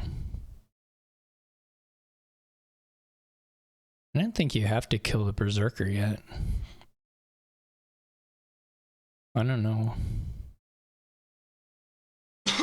It's not like you care if you keep the raises.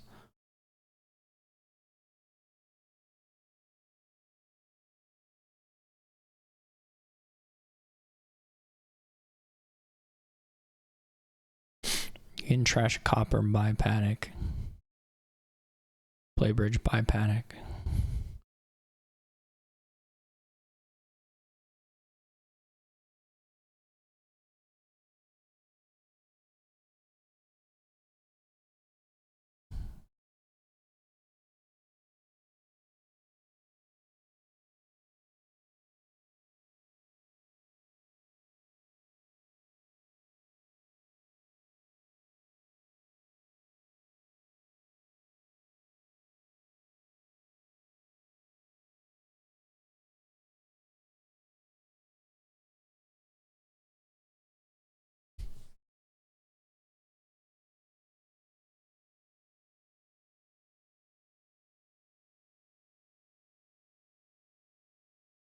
This is one where if you're playing hard AI, well, let's pretend Berserker wasn't there.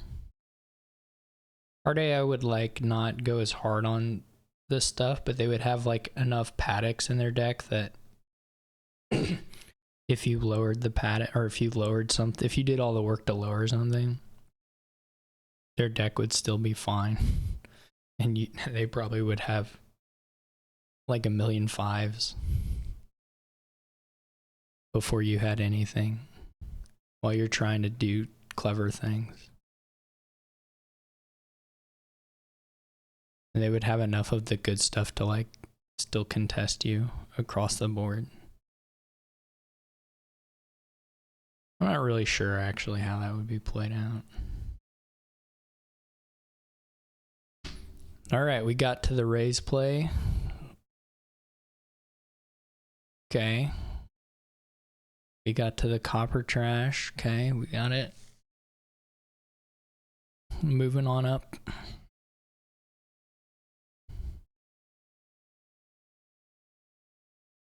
So one player has 2 sorcerers and one player has 2 groundskeepers. Ooh, this was sad reshuffle for tufftaeh. At least a little sad. Josiris does get to do a double paddock gain here.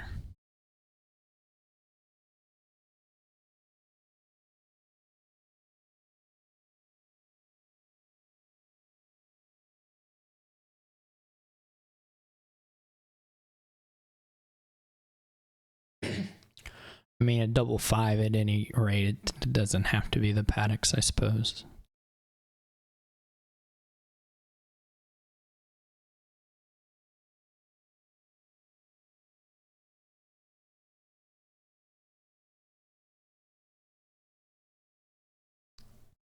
This may get them enough money to actually see a little bit of, or to get it in 2 good buys.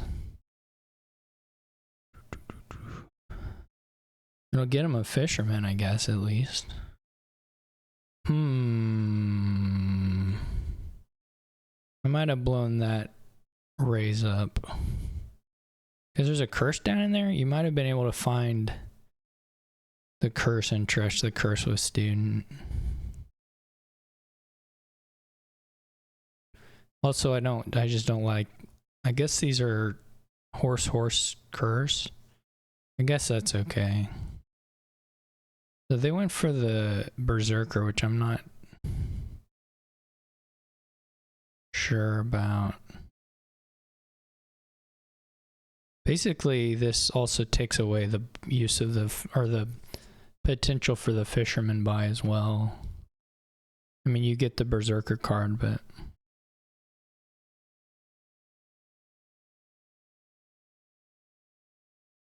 I agree with tufftaeh's discard. I think you gotta play the flagship and get a 5.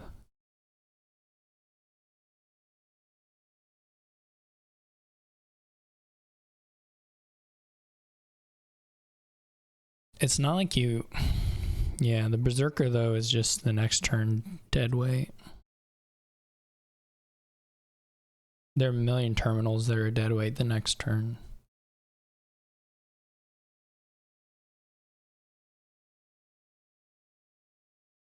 They're both going to work together real hard. Yeah, but raised food is a myth. You can't feed raise. It's just a do nothing thing.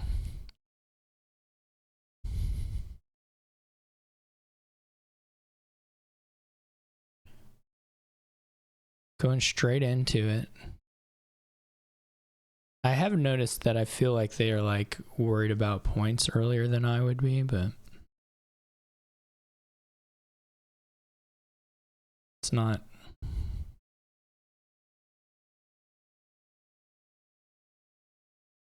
Sometimes it's not terrible to put some of that pressure on.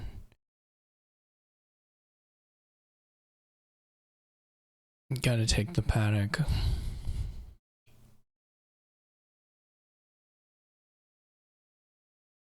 Yeah, so you get to paddock, flagship, and maybe like, I mean, it's not crazy if you just... Oh yeah, I mean, sorcerer is terrible. Gotta see if they're in the... They're still in the Triumph world. I mean, it's a lot of points.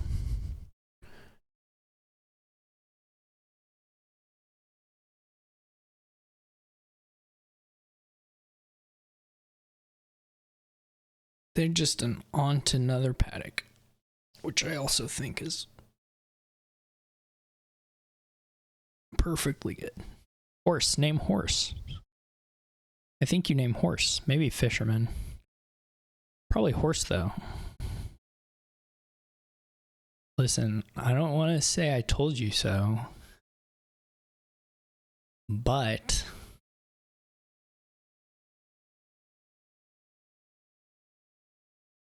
there were more horses than fishermen.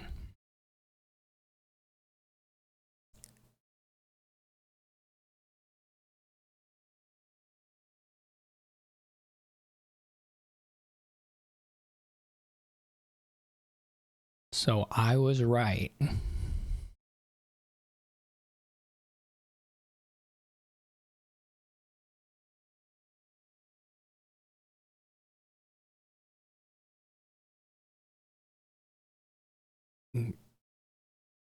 It's pretty sad to flagship your sorcerer. It may not matter a whole lot in the end of what resources you end up with this turn, but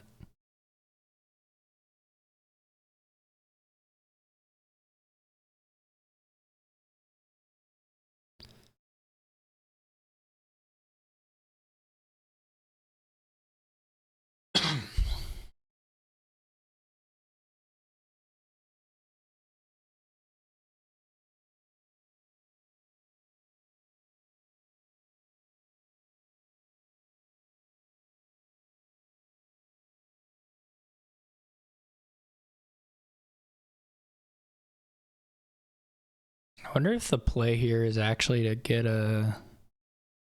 I don't know what the last two cards are, but to play Berserker and get a flagship.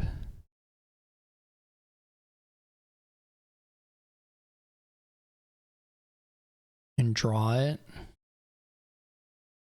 Like do a gain flagship, play student ones, play the horse. Then play paddock and flagship and trash the other copper.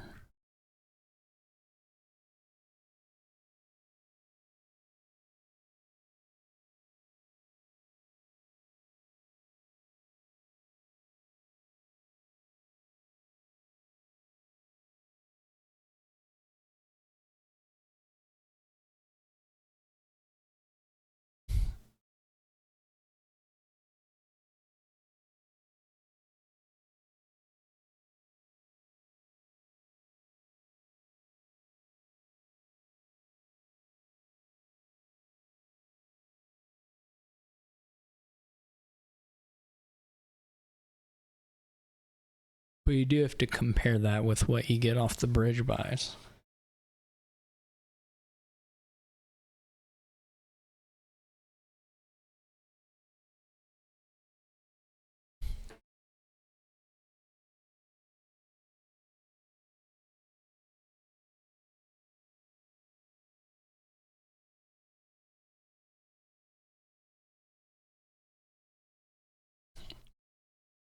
But the attack's not bad.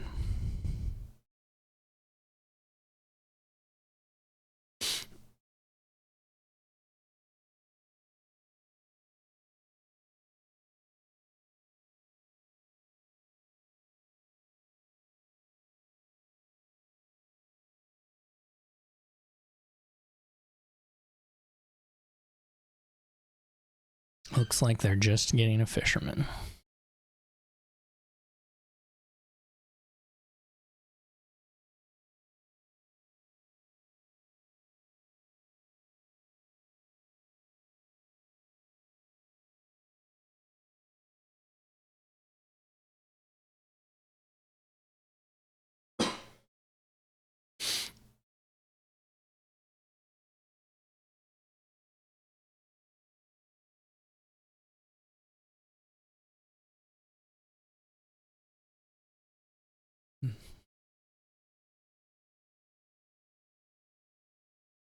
Could triumph. Will triumph.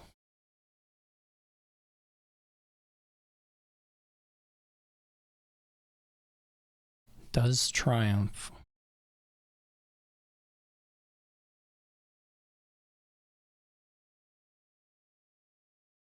So if Josiris gets through here, they can also do a double triumph. We'll have gained, I guess, probably one fewer card before the triumph because they won't have the berserker play, but well, they may have the conjurer play. I take that all back. They may even have the berserker play.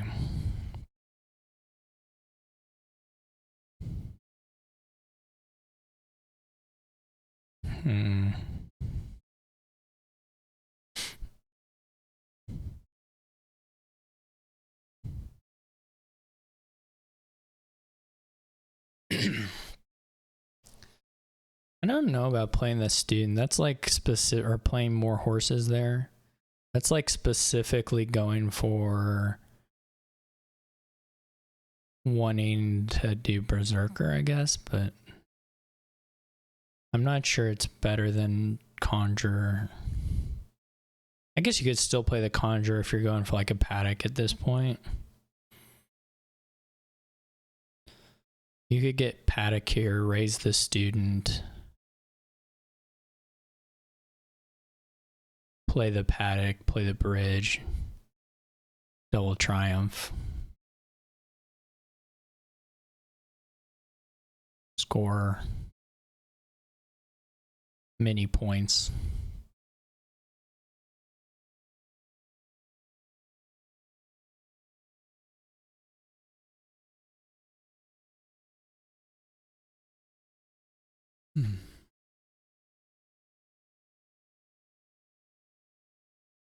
You wouldn't. I know you would be. Yeah, kind of like that. I haven't counted everything up, but oh no, that doesn't seem like the play. You can still get a paddock, and you can still raise the raise and get a paddock. Oh, I guess the thing I'm describing doesn't work because you need the cost reduction first. I'm just full of it. You still might prefer the paddock to the berserker play, so you still might prefer the conjurer play. But no. It seems the answer is no.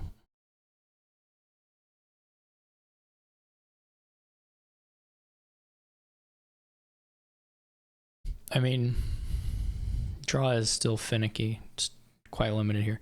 It was pretty, Josiris was pretty aggressive with the horse play there. Actually, if you're going to do this, if you're going to trash the curse like this, You should really probably blow up the rays instead of a horse, because your next turn is going to be terrible. Draw-wise. You don't have flagship down. You only have 2 horses. Yeah, like a lot. It was pretty rough, because you had a decent reshuffle, and you didn't really gain a whole lot more resources playing the horse or anything. Oh. I don't know. I'm afraid they're gonna like gain a duchy with this.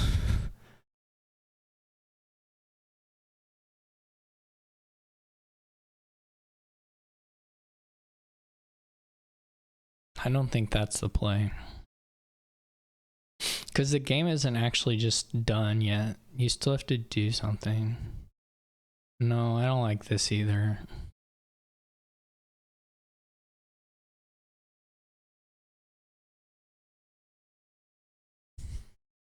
Most all these things that like change your triumph point gain here this turn probably don't matter all that much.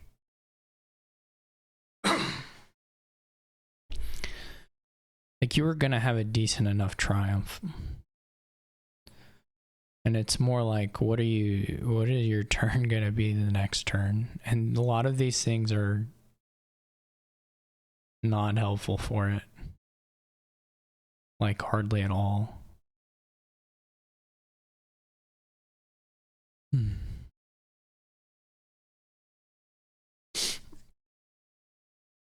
Didn't even find a fisherman, so you don't get 5. You just buy you just start, like if tufftaeh does a triumph here, you just also do a triumph just so that there are fewer of them still available. If tufftaeh doesn't triumph, it's not as important to triumph yourself here. It might still be correct, but it's not as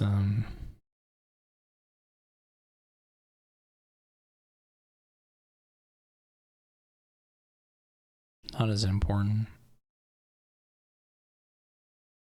I think you clearly play the flagship. I don't think the terminal question here is even close, because the bridge you can't actually double triumph. If you had 2 paddocks in hand, I mean, I guess if you had 2 paddocks in hand and then you had to choose for your discard which of the 2 to get rid of, that would be okay. But I don't really like this. I mean, I understand this angle, but I don't super love it. I mean, it is true that tufftaeh doesn't have any like groundskeepers, and so can't actually score except via triumph. So maybe it's pretty good. I still would have been tempted to just play the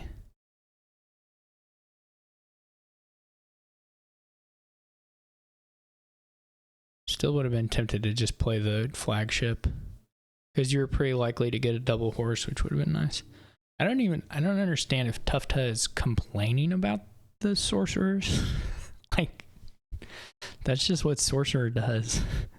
One of them does something and the other one does nothing. That's just what the card is.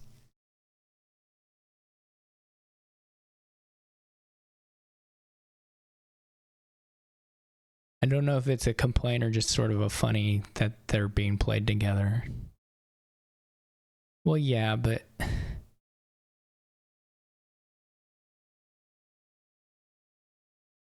it's like a cantrip deck. Like, they're like cantrips in a cantrip deck. The draw's not great the way they have the decks at this point, but you would expect to play both of them on a bunch of turns.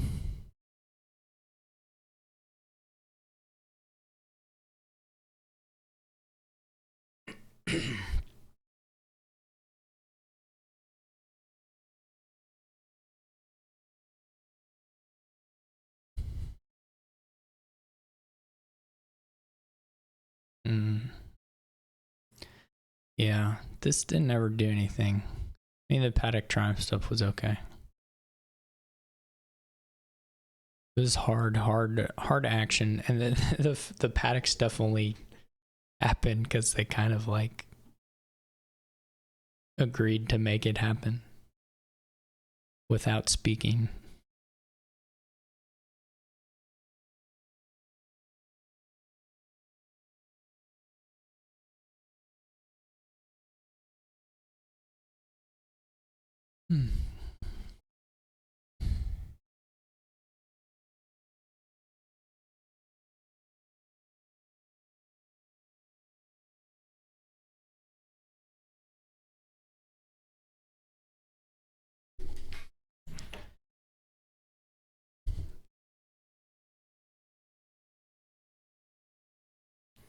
Everyone has 1 million terminals.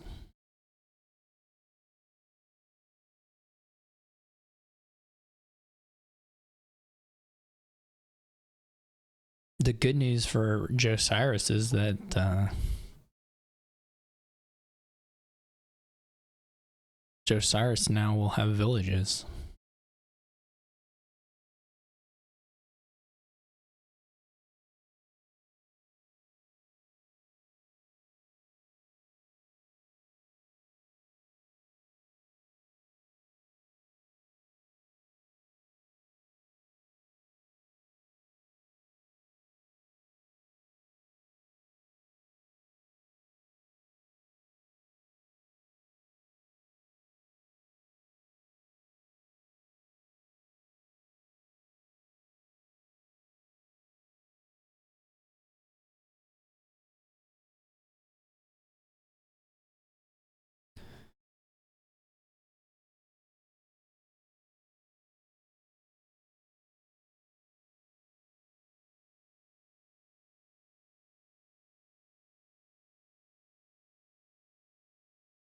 I like the having 1 million plus actions and still playing the horses as horses and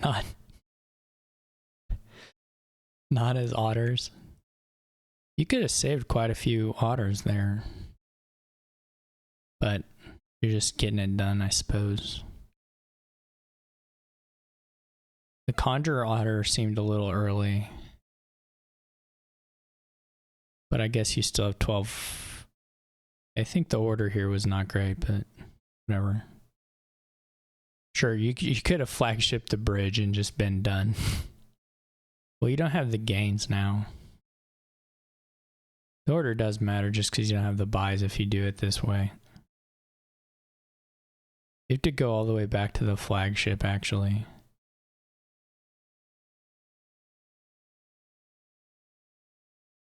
But it's fine. I don't think. You just need to, if after,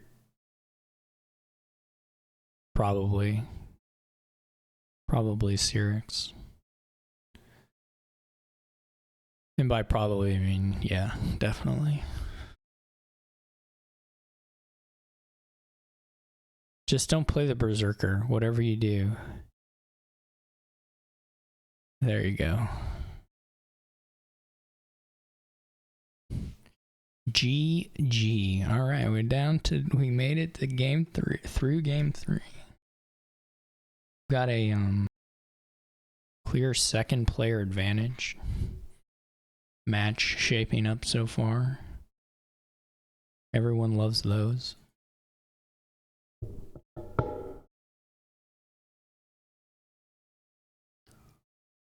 We've got a pretty bad King's Cash board. Maybe not. You can gain things with Pirate. Probably still pretty bad. I mean, at some point in time, you can make Merchant Guild do some things. And Rats probably can support that to some degree to keep the draw going pretty good. Oh, there's Capitalism. I didn't even see that. You're right, Cyrix. Never mind. We've got things to capitalize, and then we get real payload times. Yeah. there is the price points are pretty awkward here. You got to bite the bullet and take a bunch of silvers before you can buy the good cards. On the other hand, not really on the other hand, but also Duke is here, so that means you have as much time as you want to do the things because there's more VP than you could ever wish for in the duchies. Oh. This is a little sad. These are, I think... No, I don't think you can open rats, to be honest. I think not getting the 5s is just too awful. I also don't think there's like... I don't even think there's much upside from getting the rats sooner.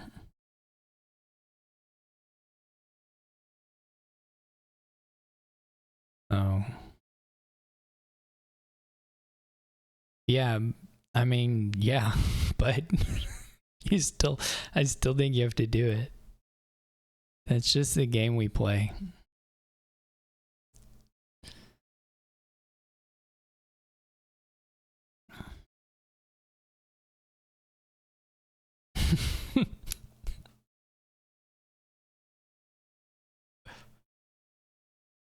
You also don't buy 5.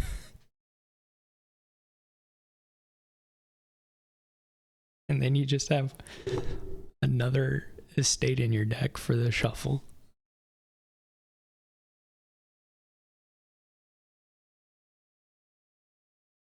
I'm terrified Josiris is going to buy a city quarter with 2. Like, decide you've got to use the 2 and buy a city quarter. I'm terrified.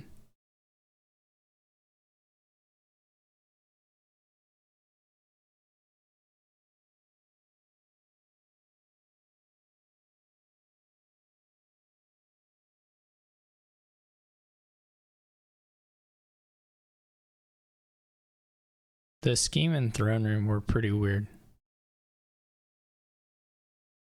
Deal on 7 here. It does take so long to get to assemble the pieces. Captain's actually not... Captain's fine. It's not super good here. It's okay. It can be super good.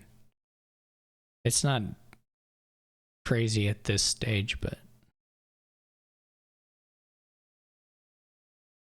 Well, we know they're getting rats. No one's confused about the rats coming. Just, yeah, captain's good once your deck is good, but a lot of times captain is good before your deck is good. I don't think that's the case here.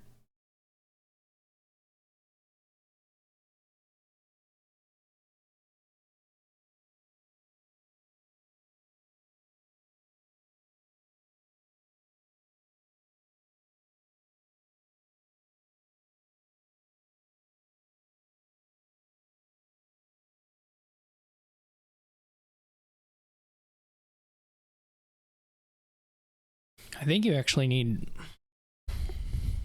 pirate kind of soon. I don't know.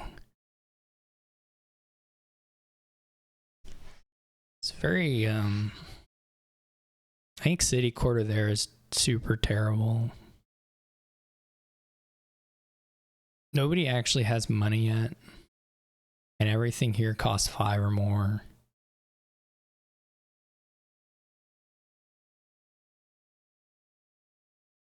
I say money, I just mean payload. I mean like Merchant Guild and King's Caches. Yeah. I mean, sure.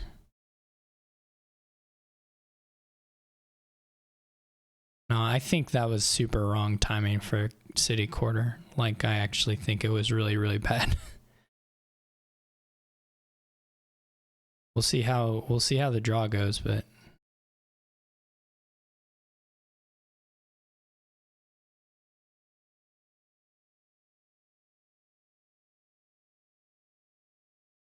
This is a bummer to not hit 5.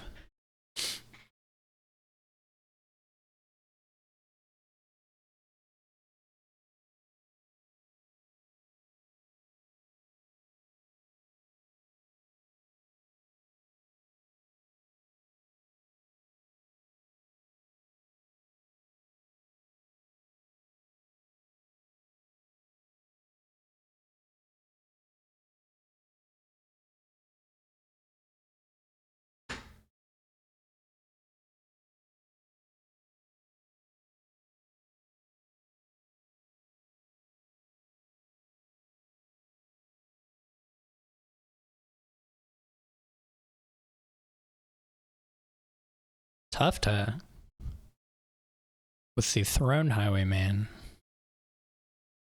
It's another throne room.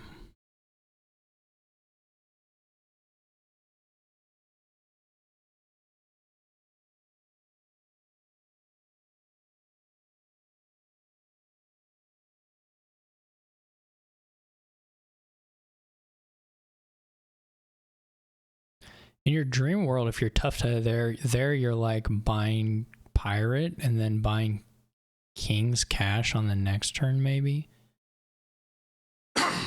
Well, you gotta get a merchant guild.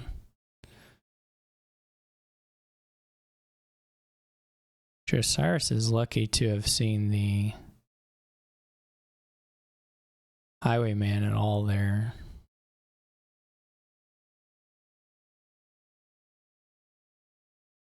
Get these old lonely throne rooms hanging out from the... I think Captain is rats. Not unreasonable for Tufftaeh here. The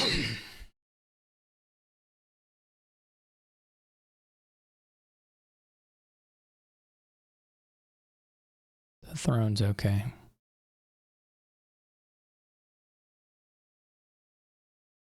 Well, at least they can buy a 5 here.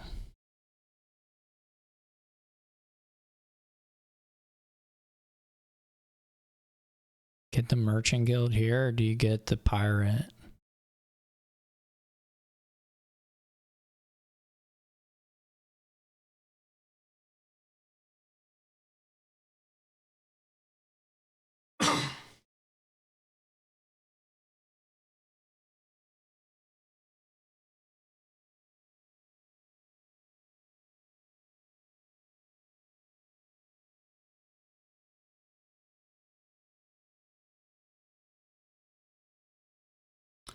I don't think it means anything here.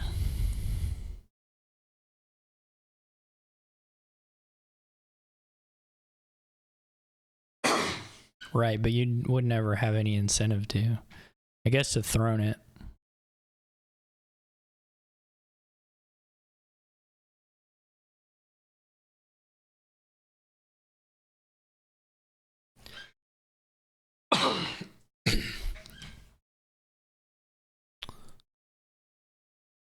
Donald X and I are on the same page, which is not nothing. I mean,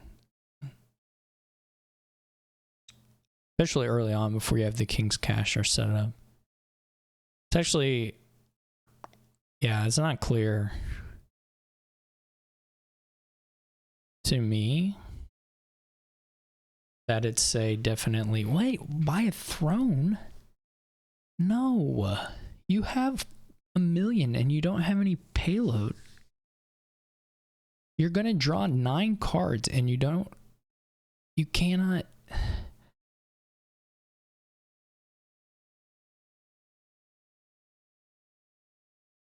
Makes me so mad.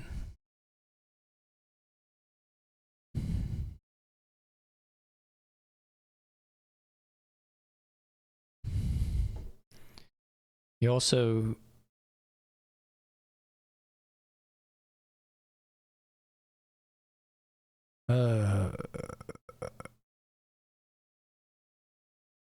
thank you Josiris. I think Tufftaeh was like actually way ahead,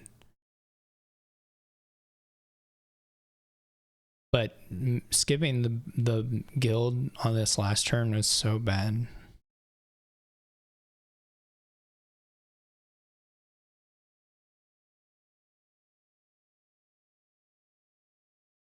you draw 10 million cards,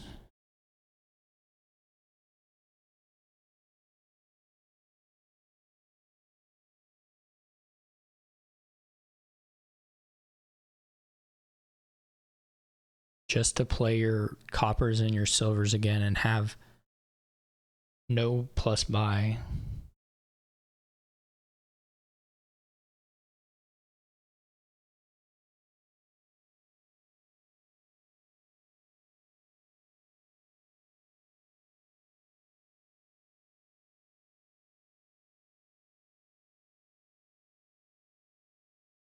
I'm so sad.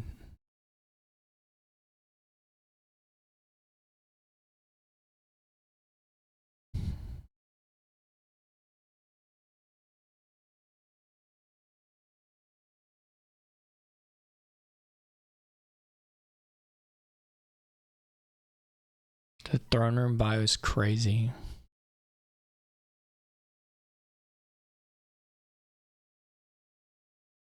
You could have thrown Merchant Guild here and had lots of money.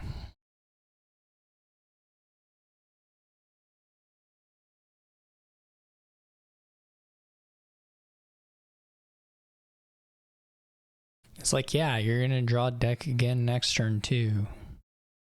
Hooray. You were already going to. No, then no one has it yet.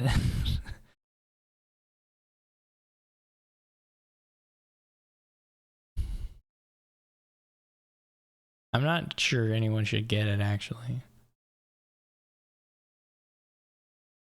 I'm not fully convinced anyway.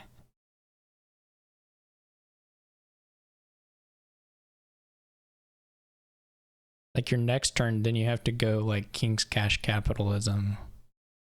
You're not going to have $12.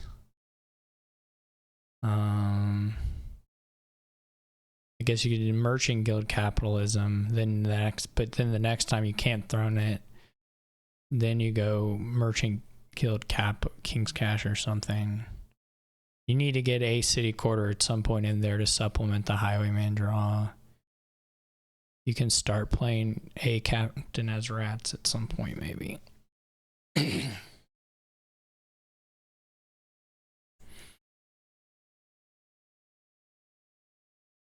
So you're just going to draw 12 cards here off rip.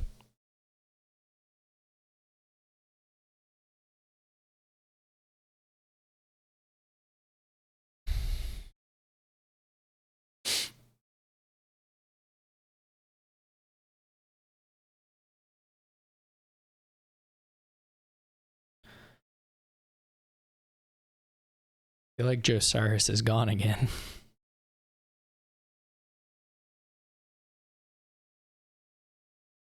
Josiris was actually just super, super lucky to draw the Highwayman there. Conditional on the fact that they hadn't seen it in the other cards. I mean, like, that part was lucky. It's obviously wasn't a super good draw for Josiris in general, but...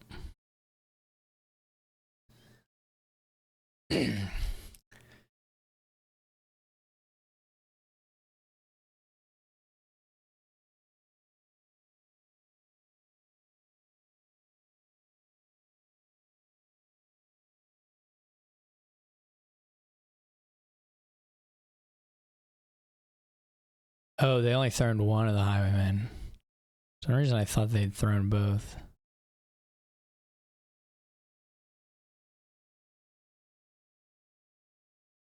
If you print a scheme, can you...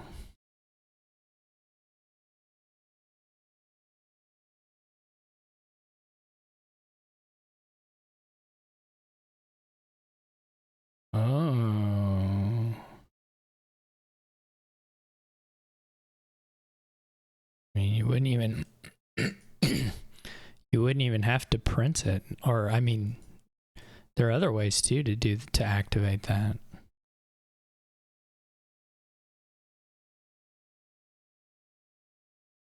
I don't know. Someone load a table and check.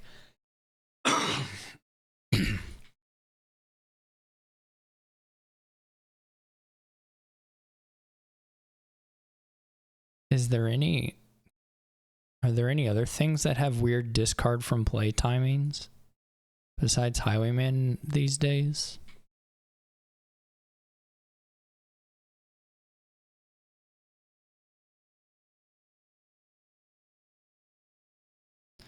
I guess can scheme rescue reckless things?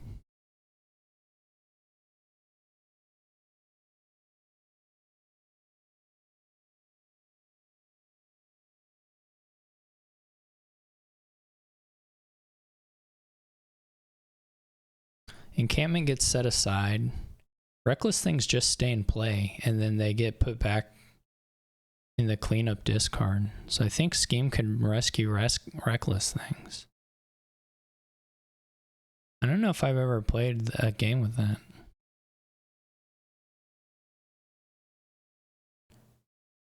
So tufftaeh did not get around to the Highwaymen, which I think I did see that too, Syrinx.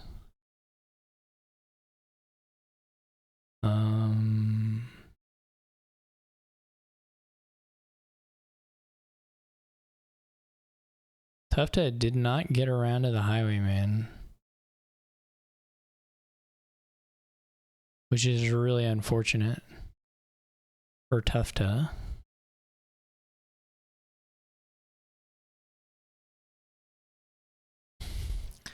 Was just draw short. Needed to I don't know what they needed. More Highwaymen. They're all about that. All about the Highwaymen.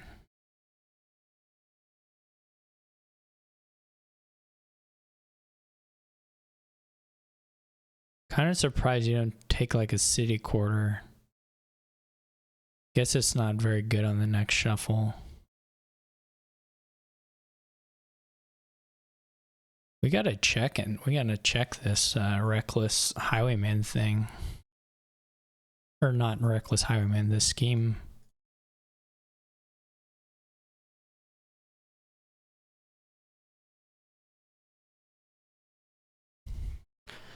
I'm sure you're right, Syrinx, that that's how the interaction should work, based on the reading of the cards. Now, whether it's possible, I'm kind of suspicious that it wouldn't work, but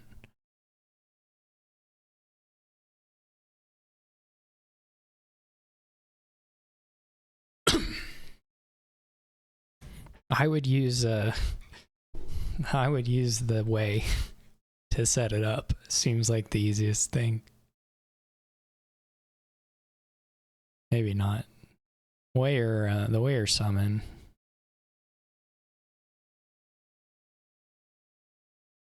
Maybe summon's the easiest one. What is the way called? Why can't I think of that?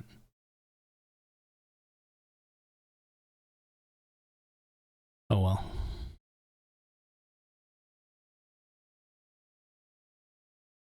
I just played a game with it. It's really bugging me, actually. Way of the set aside things until you play them later.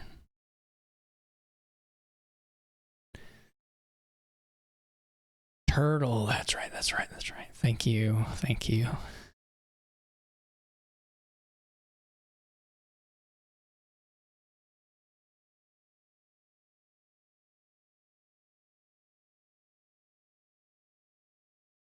So Josiris is going to have the schemed city quarters. tufftaeh is going to have a bad turn.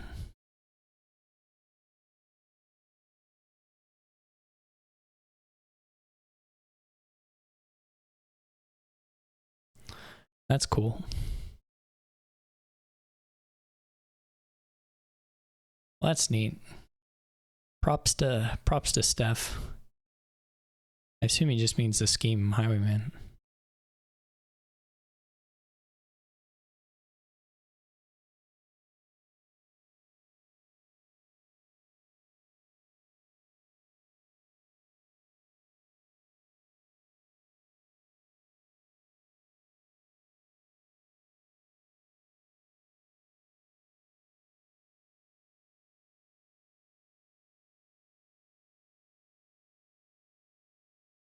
Your tufftaeh, what do you buy here?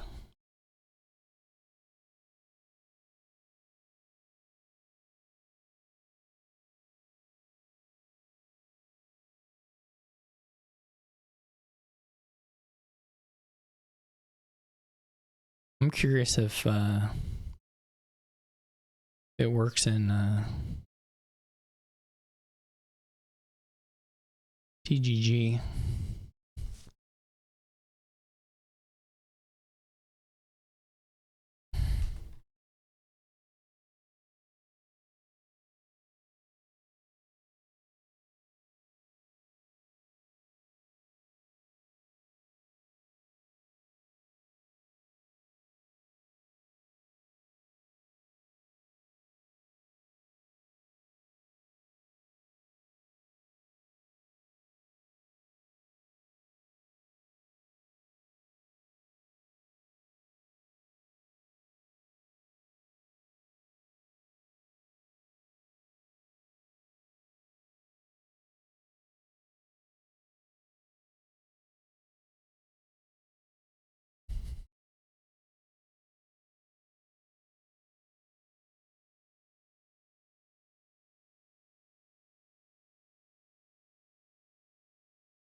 What did tufftaeh go with?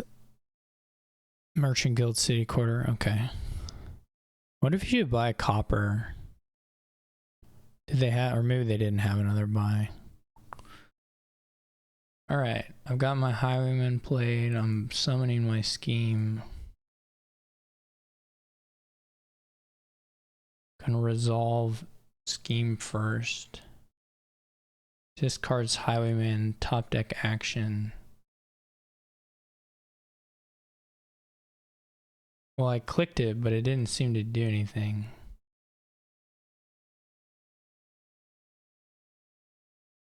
I clicked, so I got a prompt on TGG to top. None of you guys care about this.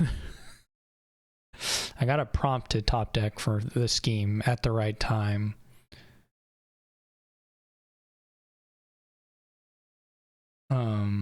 But when I hit top deck action, I don't think there was an interface way to do it.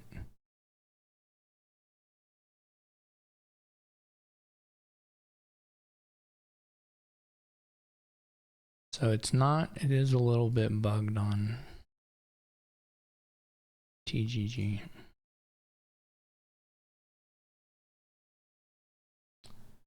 Guess it's time to do my due diligence and report it. Bit of a weird one, but not actually, certainly not common, but not that impractical either. I mean, it's not, you know, especially in the summon case, it's not like that crazy of a thing.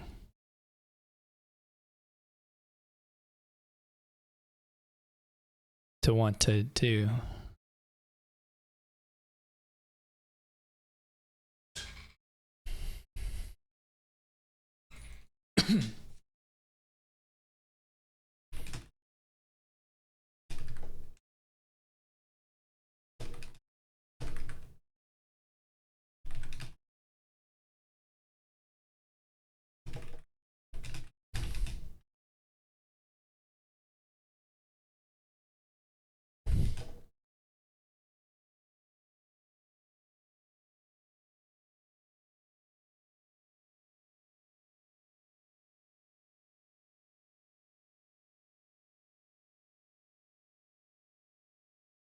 Trash for rats. That's what it stands for.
Is tufftaeh gonna be able to compete here at all?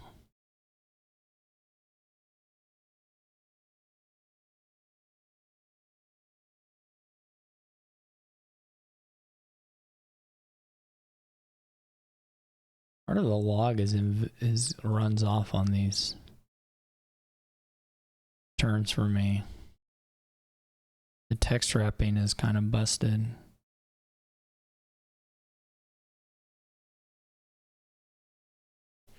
Just like part of the number is behind the scroll bar.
I don't know what's happening in this game. I mean, I know what they're doing. They're printing coffers, but I don't know where the deck states are.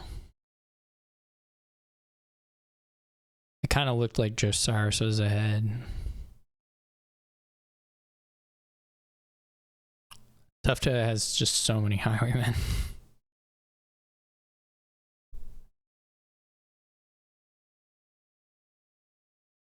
Buying, if your turn, yeah, the tufftaeh is gonna lose.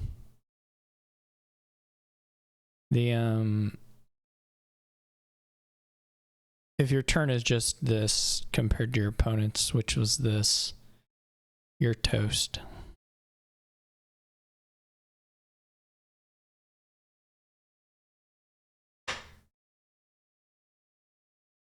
This was really slow though, wasn't it? It's like 13, yeah.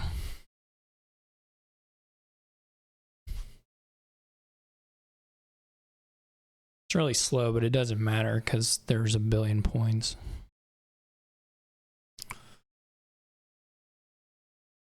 This isn't actually so good. If Josiris didn't get through here, suddenly I could be proven completely wrong about who is ahead and who wasn't. Because you really got to find a city quarter and draw a good amount. You kind of have to hit throne city quarters with like good numbers of actions. These whiffed highwayman turns are super bad. Josiris at least thrown to captain so he can pump up the hand size a little bit for the city quarter that's down in here, but also it's a little weird if you're willing to play that many rats to not just keep playing rats. I guess at some point there's it's a little bad for the if you draw the city quarter. It's pretty sad. So you're gonna have 3 merchant guilds always, so I think he's just supposed to play the rats out.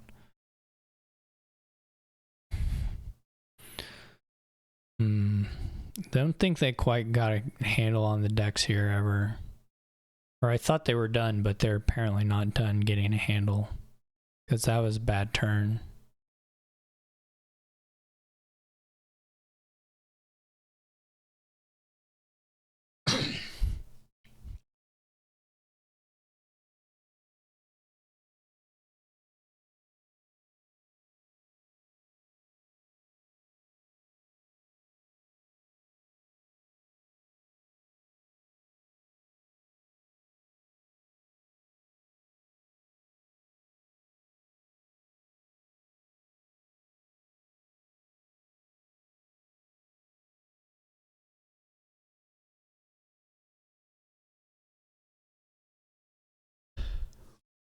tufftaeh doesn't have to throne the city quarter either.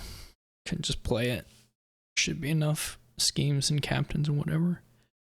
Maybe not. Maybe you need to throne once. You can use one of your captains, thrown it, and then you're just done. Withdraw.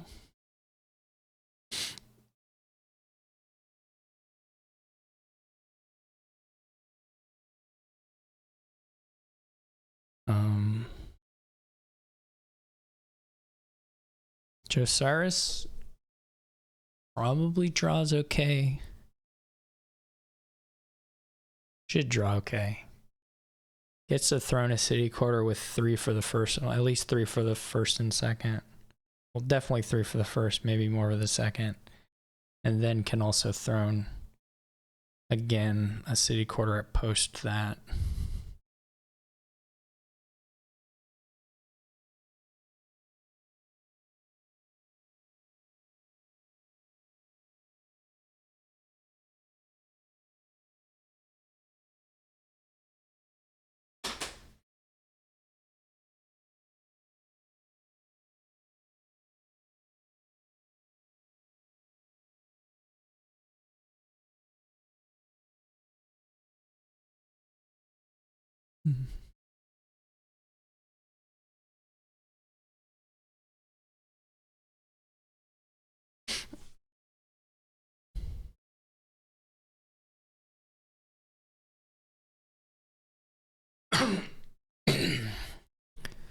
You have to count the money, but you might throne one of the highwaymen instead of one of the merchant guilds. Oh, never mind. They thrown to scheme. I don't like that. I think you're okay if you just throne, or if you just scheme the city quarter. I don't think you need to throne the scheme.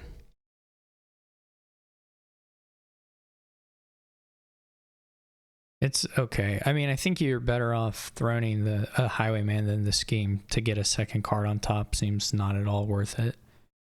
For consistency, this is a lot of coffers.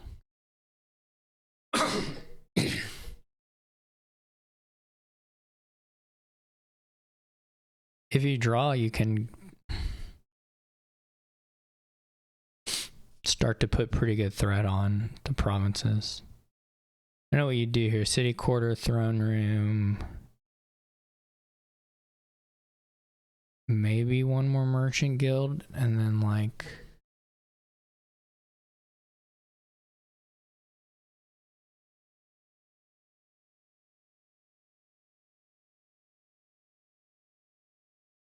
They just do a bunch of throne rooms.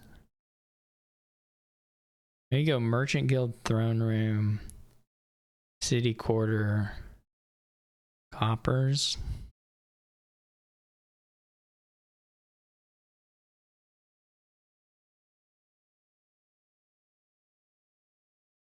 You have enough treasure that like nightmare draw, you could still kind of get stuck.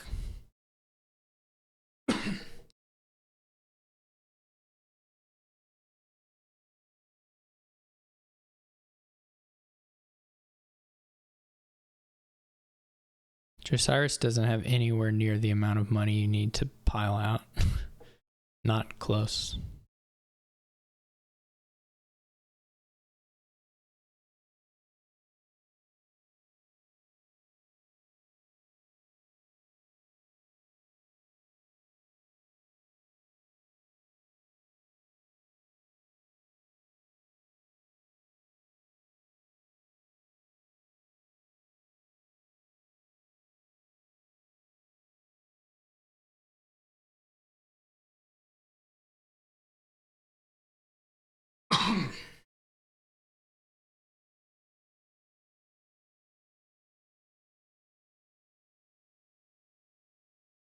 I'm not sure there's any time for rats at this point for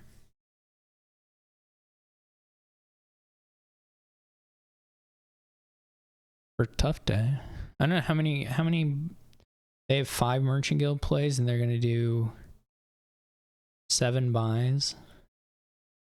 We'll be at 35 tokens. 37 tokens maybe. They don't have to actually spend these tokens. 37, 44, 40.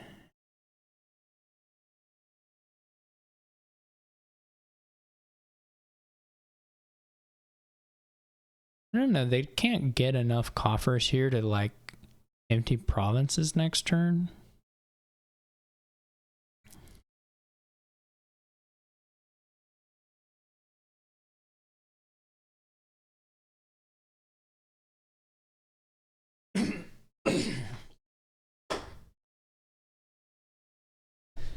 But they can get enough coffers to threaten some pile outs.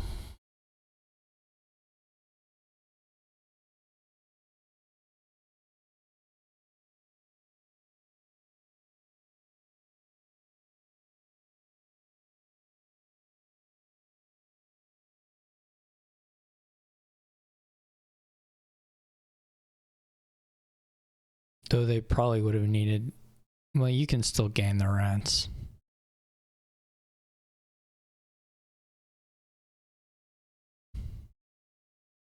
I'm surprised... no, they still can cave.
So now the question is,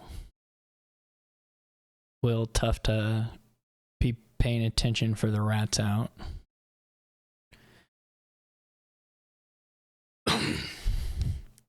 And end it that way? I mean, that's a little draw dependent too, though, because they top deck the two captains, which is actually... Oh, it's fine. No, this is just enough.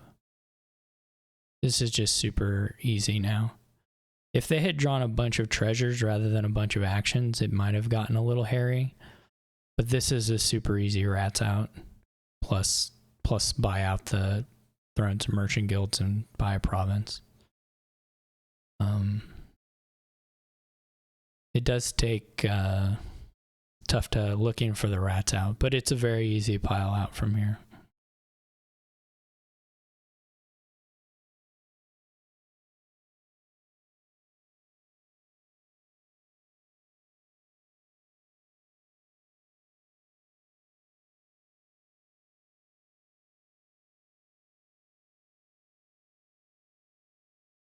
You should really probably...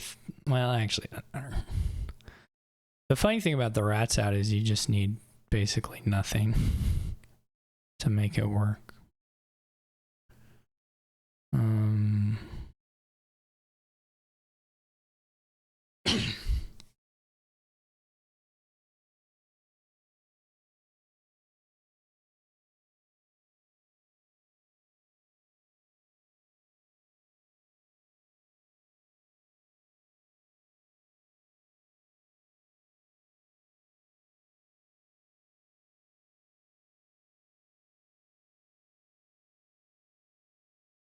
So you end up with $8. So you end up with 32, which is like, you only need a duchy. So you only needed $23 to do the finish.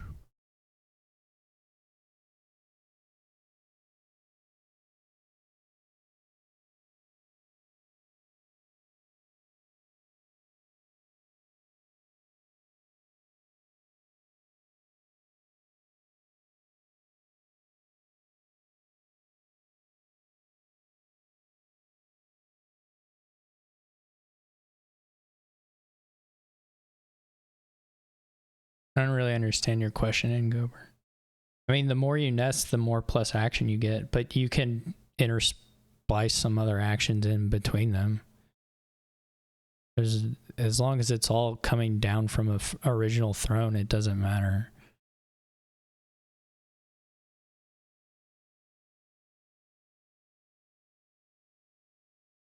Now, the play order can matter. I mean, the action play order can matter a lot, but there's no general rule. No, I don't think that's the question of Visunar, but...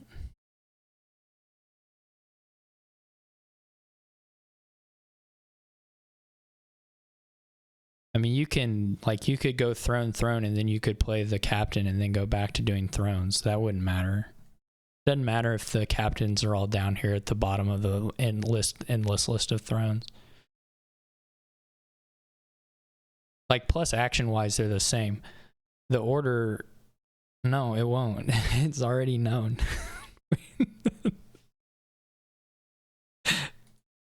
I mean, there can be reasons to want to prefer to play something before or after the throne room in the chain, but it doesn't have to do with the throne, like the plus action thing.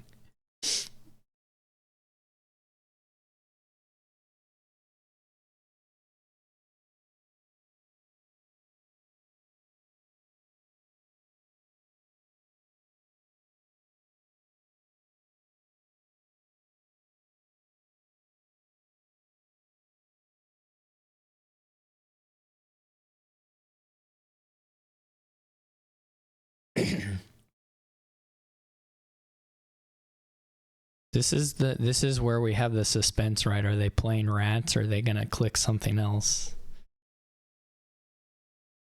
Everyone loves this. All right, there we go. It's such a funny thing.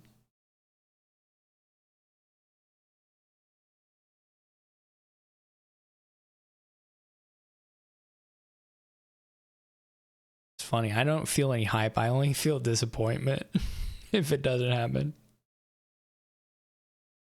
It's the question of it's a sigh of relief or excitement. I feel no excitement. I don't even really feel relief. I just get overwhelmed with sadness if it doesn't happen. That is true.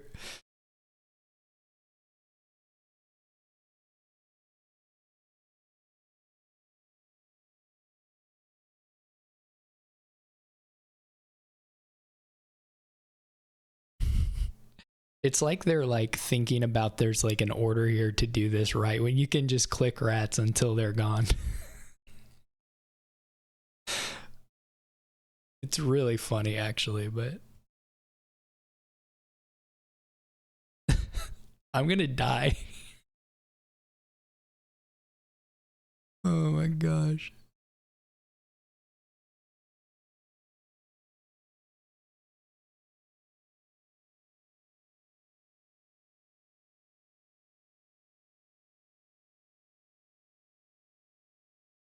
Don't you get to keep 3?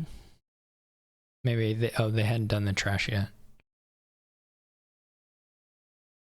I didn't ask what the rats' names were.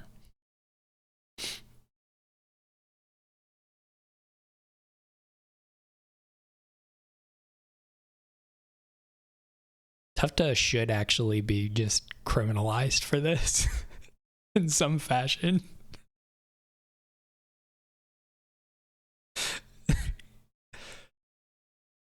You can just mash the rats. There's nothing to there's nothing to mess up. Nothing counts. You can't trash a card that is essential for your finish. It's not possible. And if you had accidentally clicked one of the other actions, that also would be fine. It would not hurt you. Oh my gosh. All right, well, it's 2-2. We're gonna just have to settle on in.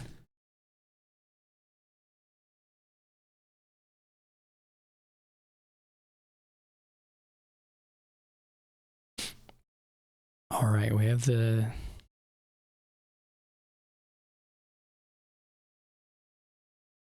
Torturer, Shantytown, Longship, Quartermaster, some other things. You can probably survive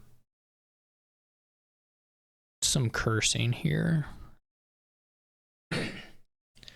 So it's not...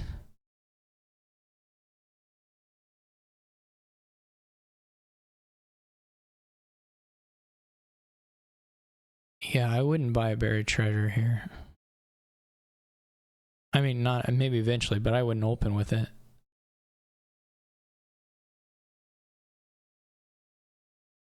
Man, I still sort of think buried treasure sucks.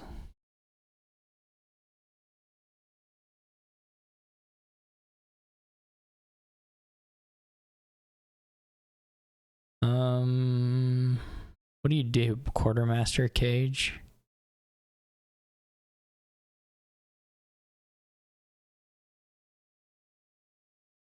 Yeah, but then you don't get one of the good vibes.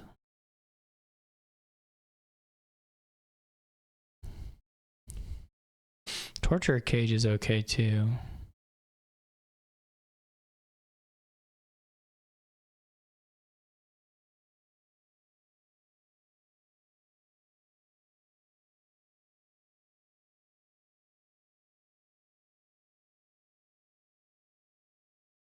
Five two, definitely a good one. I mean, if they get clean, there is some ways to make the attack not feel like much, but certainly the first ones can feel like a thing. You know, we stopped having Groundskeeper boards, and that was kind of sad.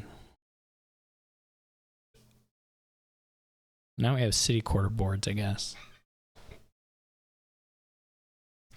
Oh no, Sentinel's got to be way worse pairing with Torture there. Like, especially that you had to borrow for the Sentinel. That's got to be way worse.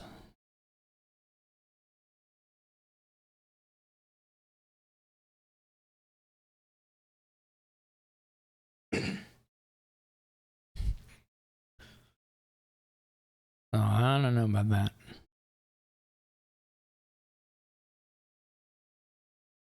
People love borrow.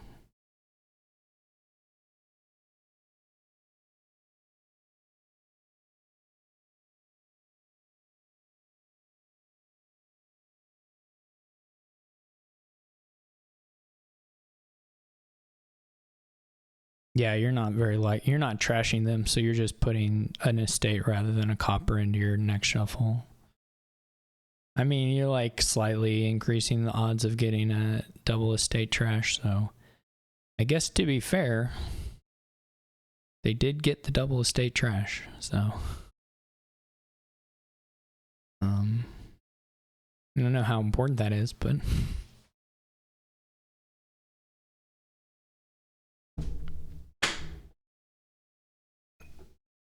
it's just a Teach us all a lesson.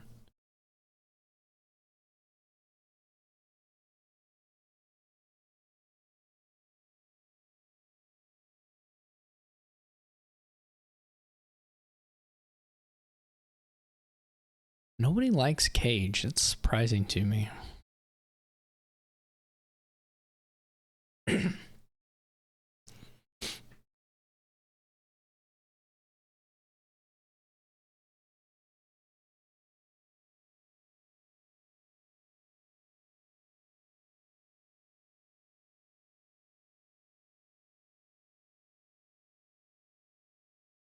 Shantytown Torturer. Just a classic inset combo where you really wish the Shantytown was just a village. You just desperately wish that the Shantytown was just a normal village most of the time.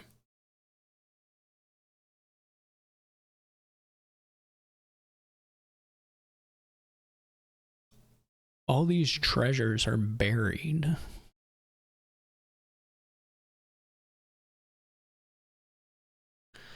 This is kind of cute. You got to know ahead of time that you're definitely getting double tortured.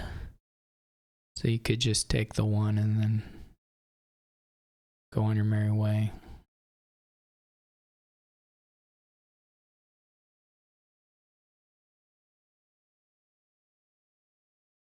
I still kind of think you could get a quartermaster in here somewhere. But I don't know when. Perhaps now. I mean, now you kind of want a long ship more. That's a good point. Well, you could gain cages. They're kind of good.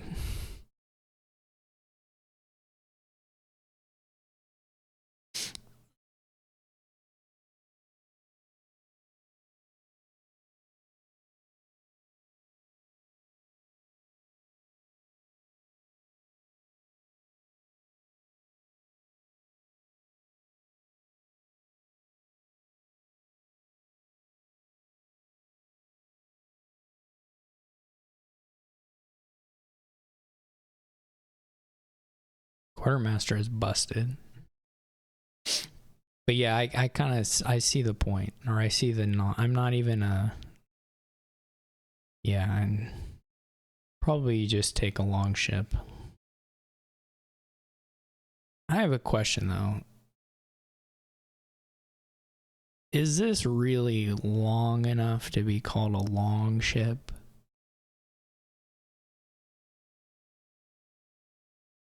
Like, doesn't seem that long to me.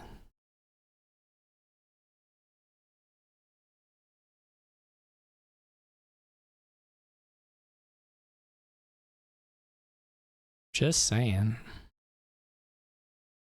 We got a city quarter. They did have a lot of money.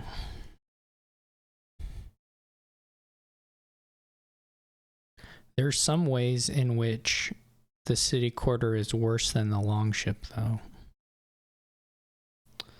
Some ways in which it's better. So you go for, do you get your other longship now, or do you go for the torturer? Can't really, well, you can play it.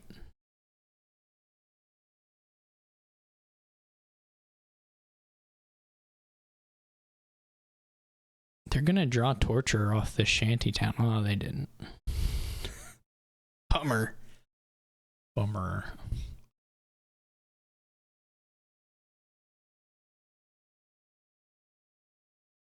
Okay. Interesting for tufftaeh. Did get the second longship. That's probably correct. This is going to be a nice turn now. Do a little trashing. Play a bunch of tortures again. Have some good times.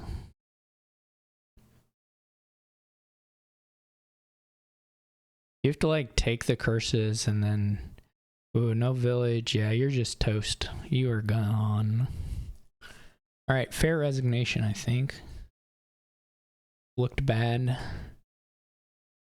Looked like tufftaeh was gonna be able to keep it all going. We're into game 6 now. Tufftaeh leads 3-2.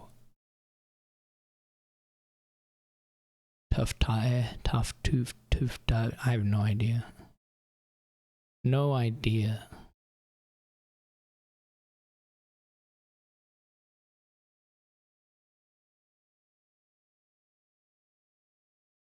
$3.5 is what I've been told. I don't know what I'm not a league mod.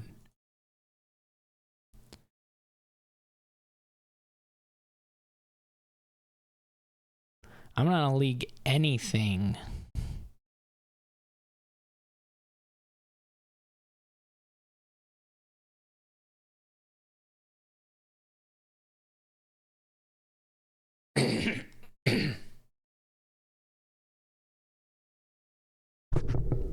Sorry, I bumped the mic. Okay, what do we got?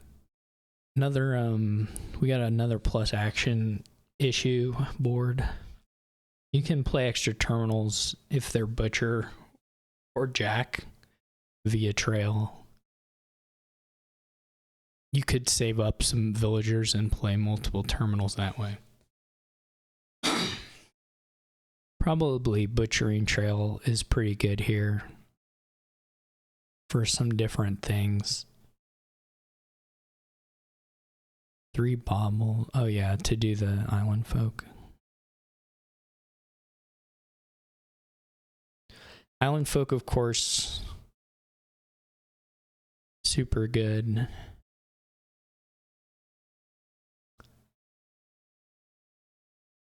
Some would say the best ever.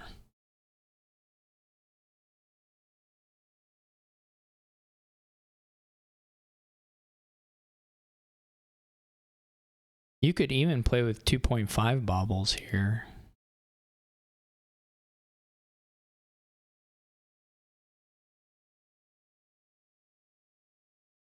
I wonder about the jack buys a little bit. Actually, I think I just don't like them, period.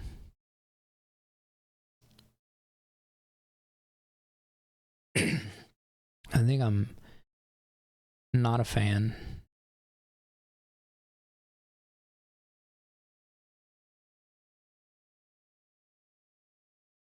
No, actually, it seems pretty bad, Gabe. I agree with Derek Cubist.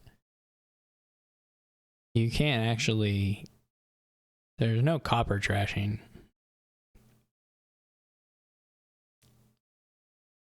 Not really. There's things to do with the coppers that you trashed, but...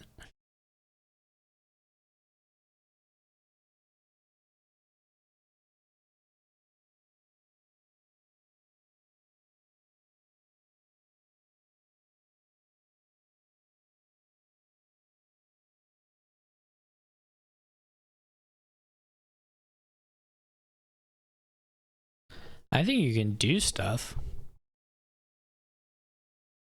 No, it's not. Not really. We don't need to have the village fight, but Patron is not a village. But it can let you play some more terminals eventually.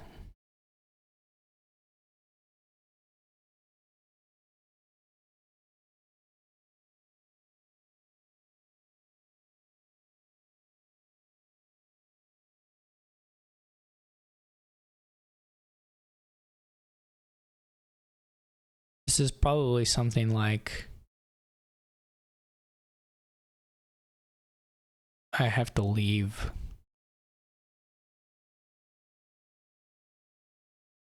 Because it's 2 hours and 37 minutes. No, 3... Wait. This started at noon, didn't it? Because it's 3 hours and 37 minutes, and we played 5 games.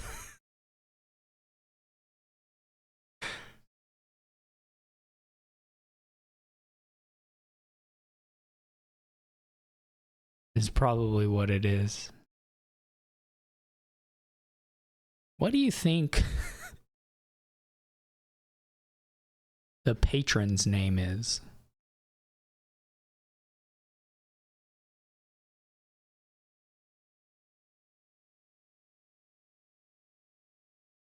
Trisha the patron.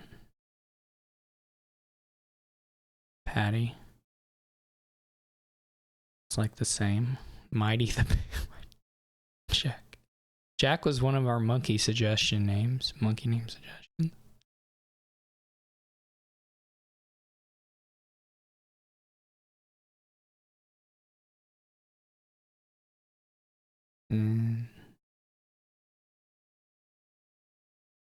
I would guess the end goal here is just having a deck that isn't terrible in some dimension.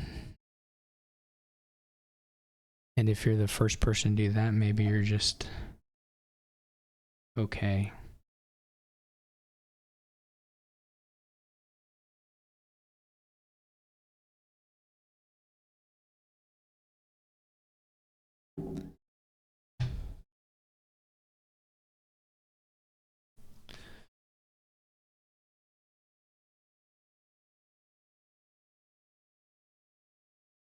Is anybody up to... Who's going to have the first Island Folk turn? I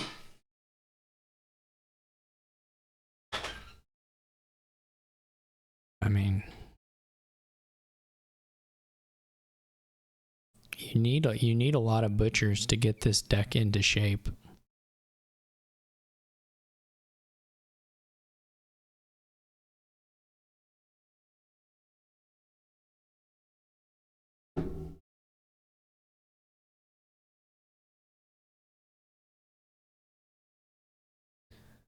Otherwise, you just don't have anything.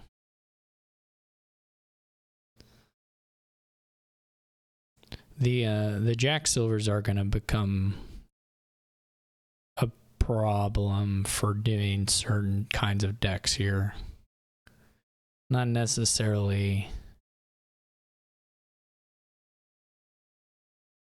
I mean, there's not going to be any control at this point from anybody, I don't think.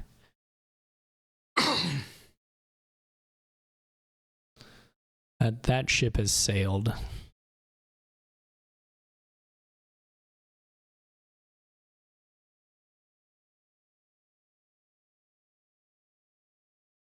What do you really want to try to do here? Open patron gear. What did they open? Jack Bobble. That's awful.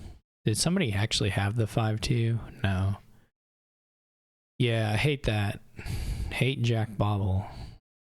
So if you do patron gear and you try and get a butcher on your reshuffle, get a second gear, get a second butcher whenever you can, be going estate to trail. Maybe you get one bobble in there. I mean, if you have a hand that doesn't have an estate, go copper to bobble for sure.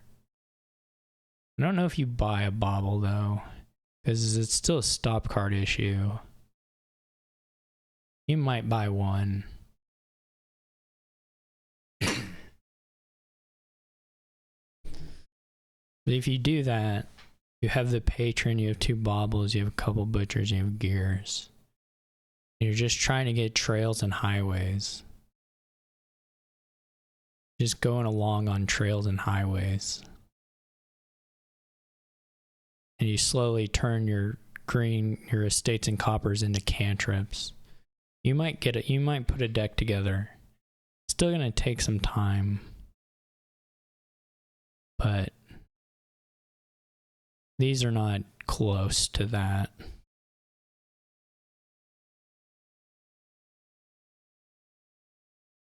There's not a lot of points here.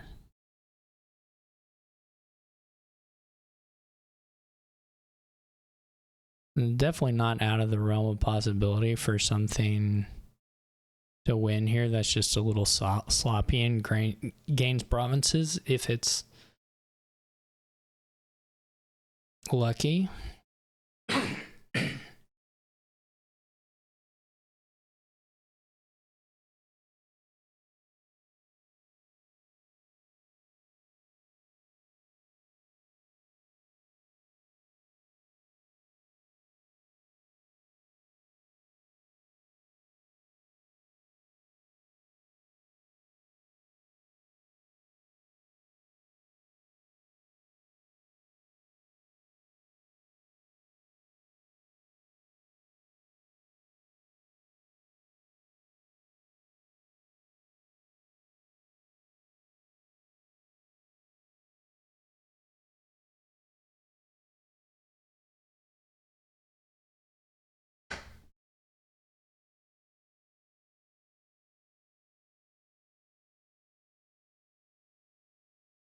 We're getting these highways gobbled up. Josiris is going to get an island folk turn here. You really don't want to trail, yeah. You really don't want to buy... No. You have a coin favor, buy a highway. Take your island folk turn. That's exciting. Get to smuggle another highway or something. Can go ahead and do favor buy and get the last 2 highways. Now go straight to province. Interesting. Could be okay. I don't hate that at all. This looks super good for tufftaeh. Does get to do the island folk here.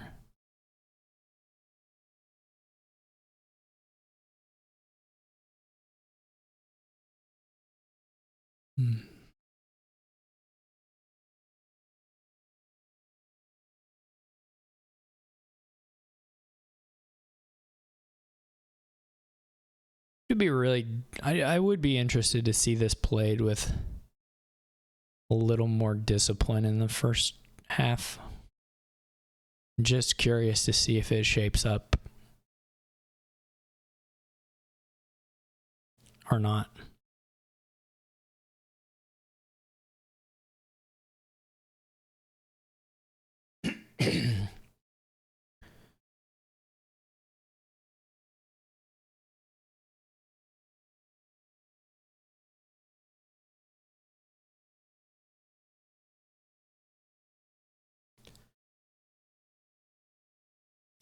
It's going to be really... The piles are going to lower here.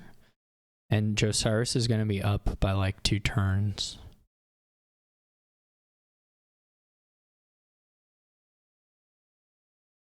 Maybe not. We'll see.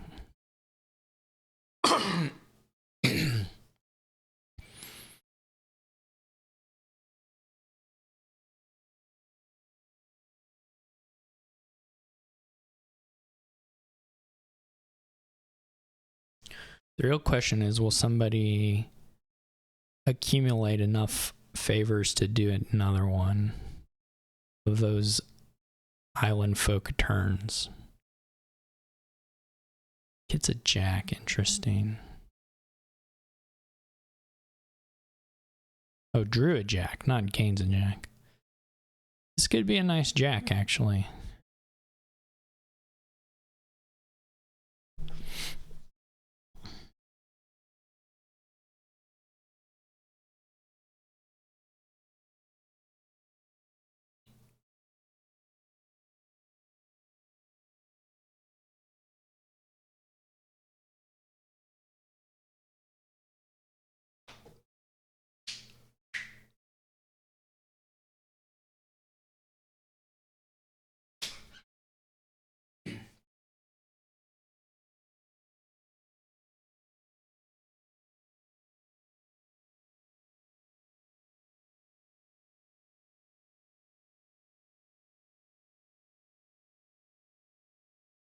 Went ahead and spent the villager and took the draw from Jack, or an additional card of draw from Jack, rather than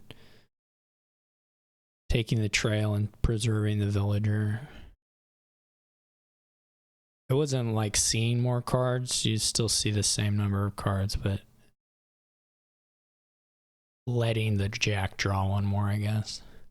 Not really meaningful in the card count, but the villager count. And then you got a butcher instead of a trail.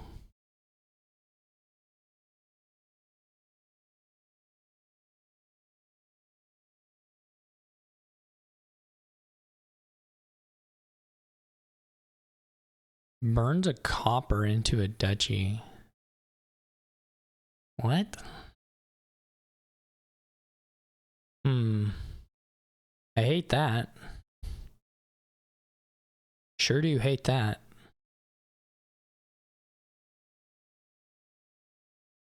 Maybe you need to be precautious.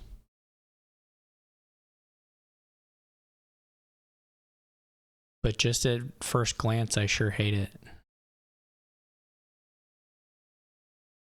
It did lower a bit.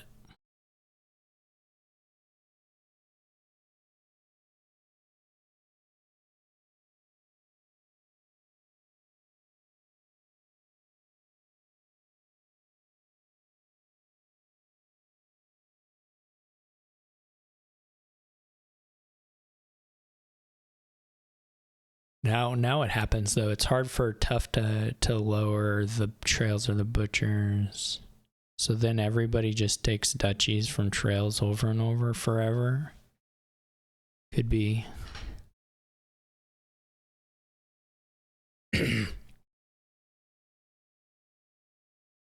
No villager, so you just toss it, I guess, though you may just draw another one. Or another thing that you can't play.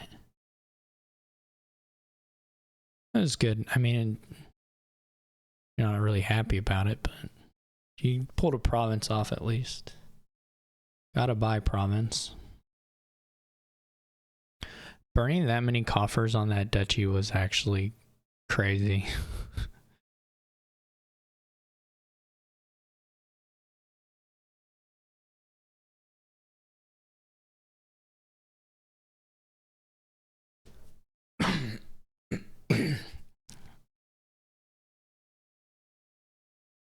Now we just gain 1 billion duchies. It's really weird to play the butcher first and not play like a highway. I mean, you can get more information here. Doesn't hurt you. People do weird play orders with stuff with regards to info. All the time. I probably do too, but it always surprises me.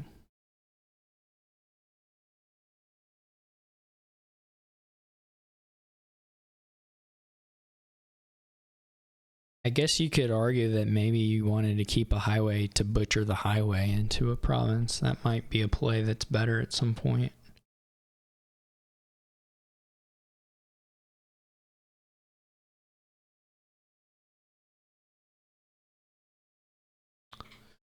Pretty scary if you're tufftaeh to take a province here. Mill is pretty likely. Josiris doesn't really quite have it.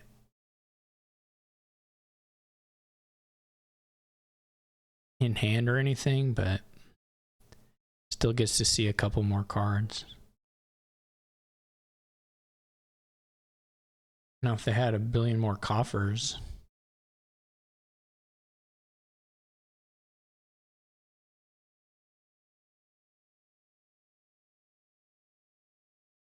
Well, if you don't want province, it's not that weird.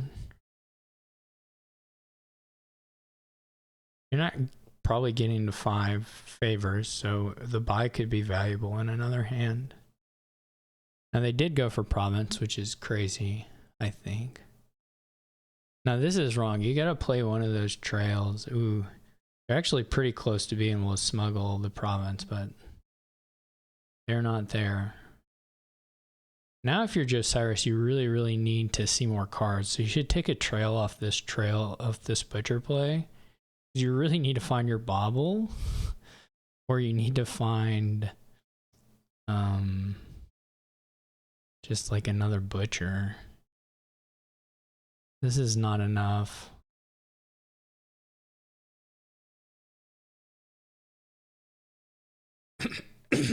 Oh no, the provinces were low enough, sorry. I was thinking the provinces need to be to 5, but they only need to be to 6. Okay, well, we're going to see the 7th game.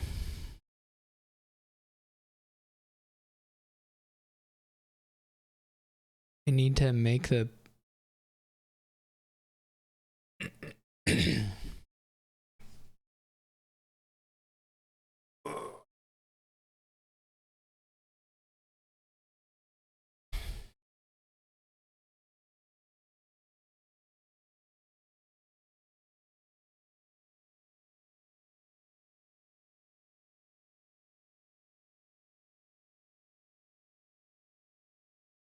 All for the privilege to face off against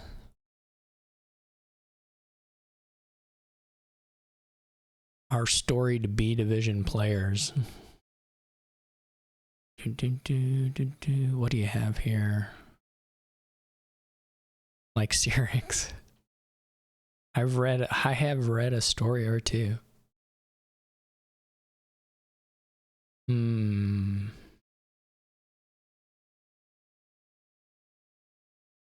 Well, I guess you just kind of try to do the stuff.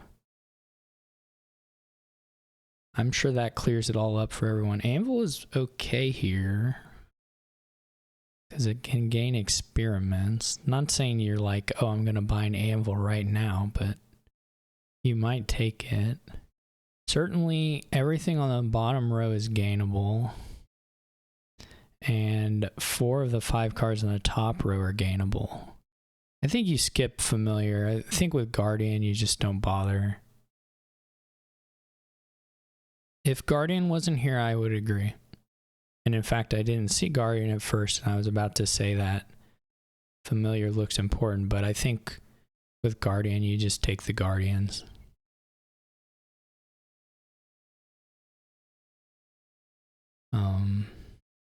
I would have probably opened Livery over Seer. Not probably. I would have certainly opened Livery over Seer. Seer's a good card here, though, but... Yeah, but the 3-4 is totally fine. Stockpile Necromancer, or... It's actually not that good of a 5-2. I think the 3-4 is a little better, because you don't really want to just be like, oh, I'm buying a Guardian turn 2 just for the heck of it. I think it's probably right, just because... This is weird to me. I don't understand the order that says I need a Seer. They don't have any cards to draw that are good. Yeah, I probably wouldn't take it unless my opponent had given some indication that I needed a Guardian. But I can kind of squint at it and accept it. But I super hate taking Seer first, because you have nothing to draw that... You have nothing in your deck that Seer can draw that matters. I mean, it's fine to pull estates, but... It's just it's like the worst deck composition you're going to have during the game for the Seer.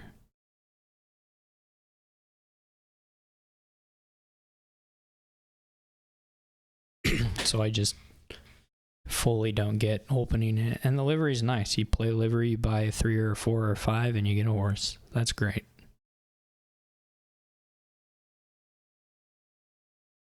I guess you don't get a horse if you buy 3, but you don't have to buy a livery, or you can buy a necromancer or a horn. Or a seer. You can buy the seer then.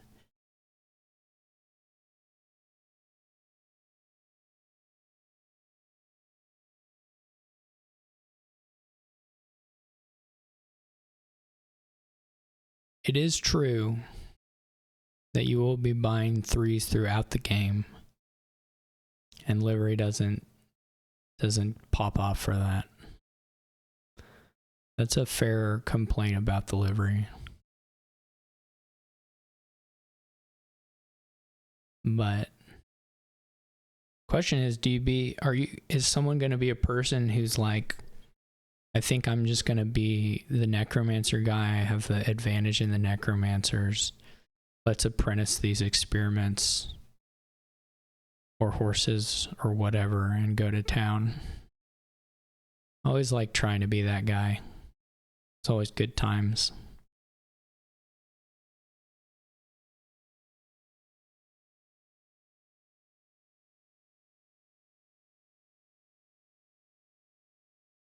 Now the Guardian is dead.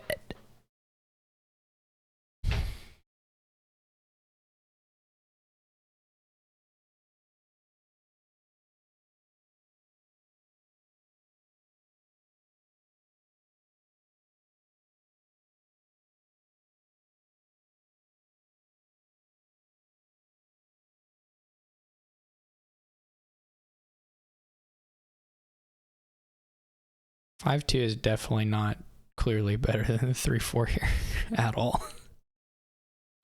People are often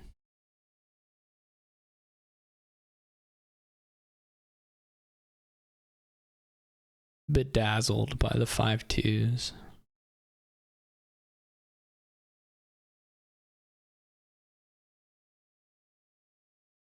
Get a copper trash, play some stockpiles. Not so bad.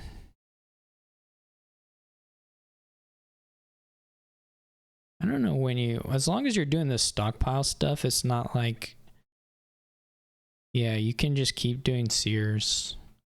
But when the stockpiles start to run out, then you shift into your horns a little bit. And you can shift to somewhat earlier, but there's definitely something to be said for having a bunch of stockpiles and sears as far as buying a bunch of stuff in your next shuffle.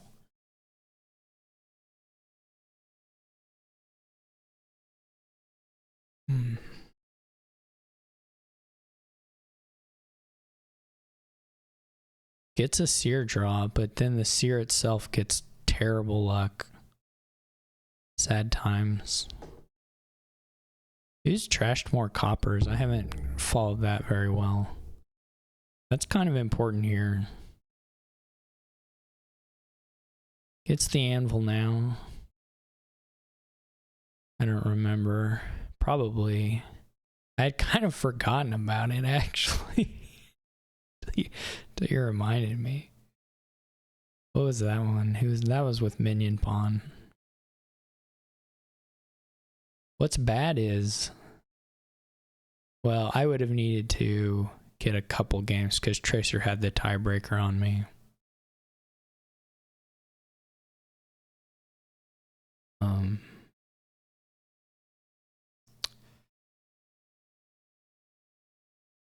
I was right there, apparently. Apparently this season, right at the middle was right in contention. Well, okay. If he can have a big lopsided championship match. All the same, it hurts when you know there were some games that you played bad when the margins were small.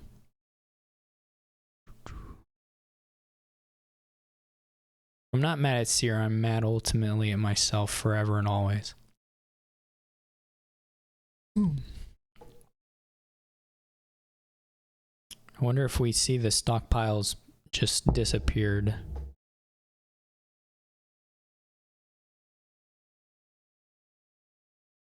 On this turn.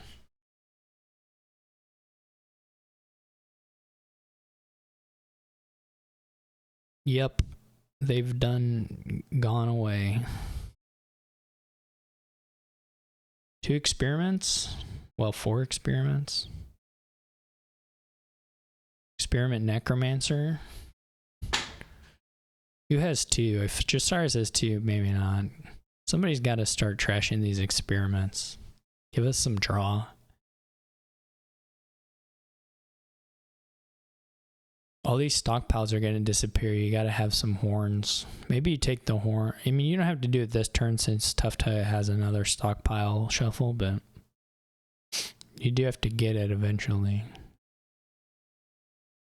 I think you could wait though. I think you could go for draw this turn and then see what's up the following turn.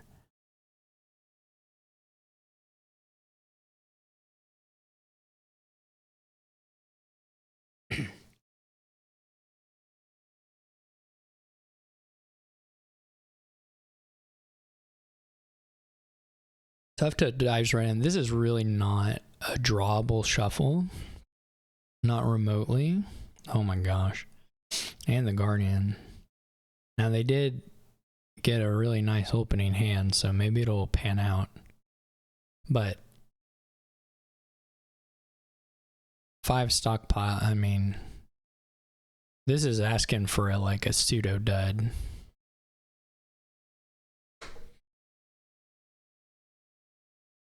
Guardian's pretty weird because it's not like you're going to need the dollar from the Guardian the next turn. You could maybe... You might need the unique. You're probably not going to ever need the unique either.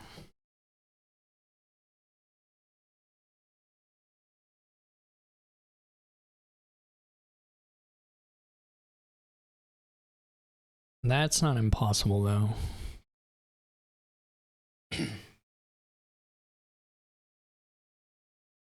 Alright, well, Josiris's stockpiles disappeared. Like the livery, liking these buys. Maybe you need what are uniques you can actually have in play? Anvil, Copper, Necro,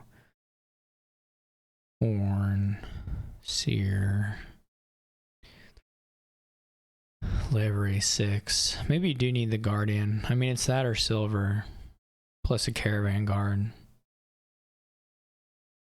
Because the stockpiles are gone, the experiments can't actually be in play.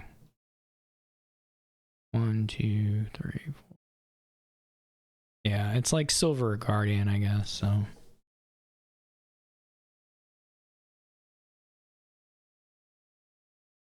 You do want a Caravan Guard, but you probably don't take it there.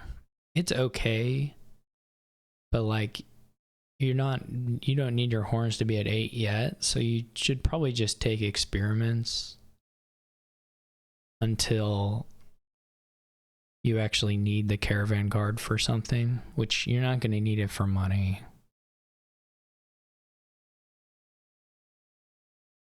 I don't think.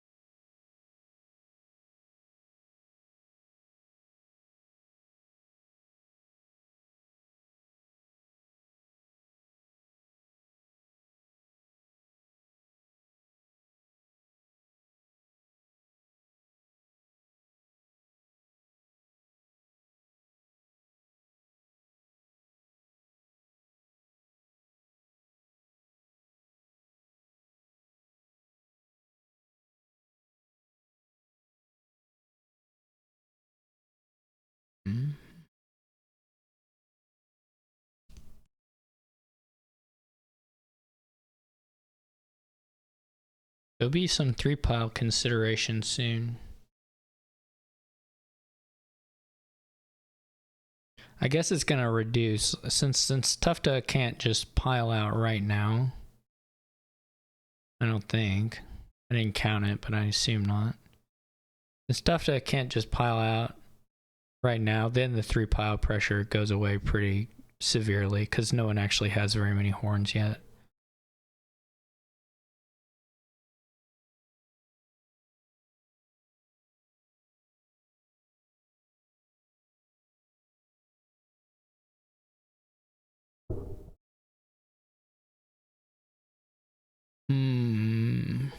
I like the livery. Fan of the liveries.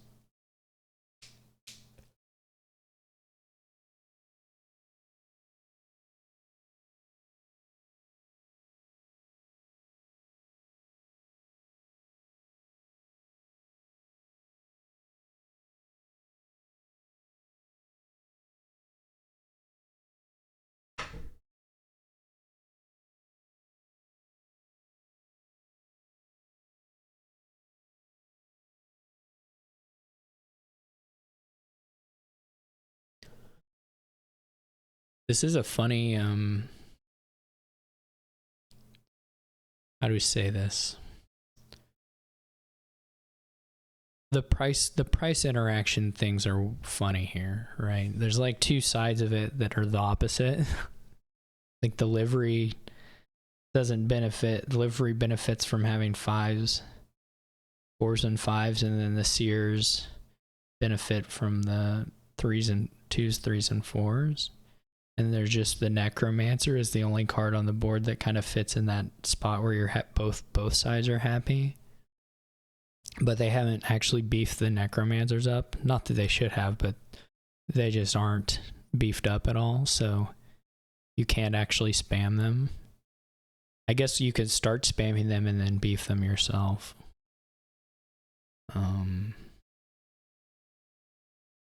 But there's like two opposite deck composition preferences here.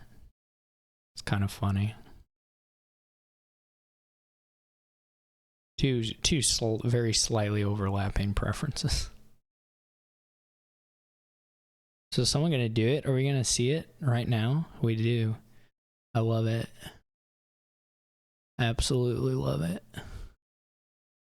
I really like Necromancer. If I ever saw Necromancer on a ban list, I might cry. I probably have.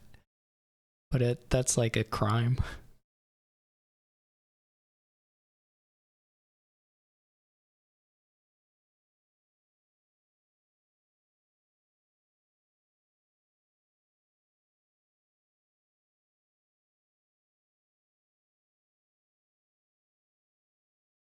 The zombie spies it up.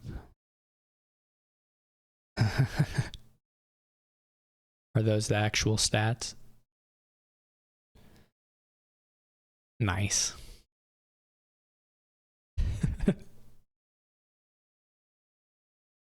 Faith in everything restored.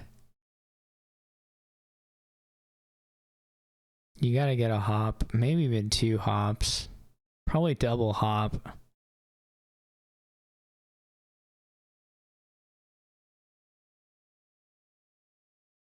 Should be, I mean, you might not draw, but you're probably okay.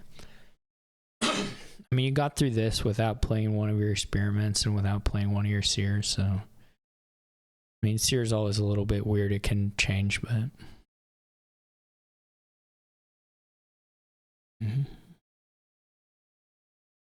We'll see if tufftaeh also goes for a beef maneuver. That's what they call it. Necro beefing. They didn't, and now look what happened.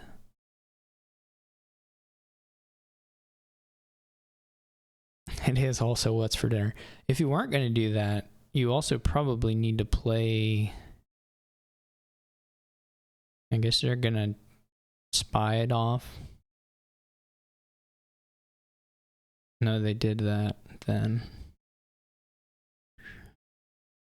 They didn't really need to beef it. I guess they already had it, but they didn't draw very well.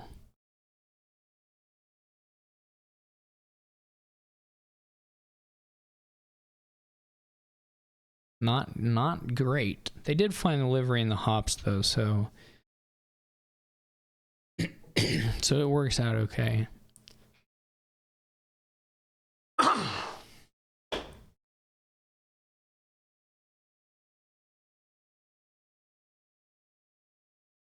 I'm finding the anvil's pretty sad.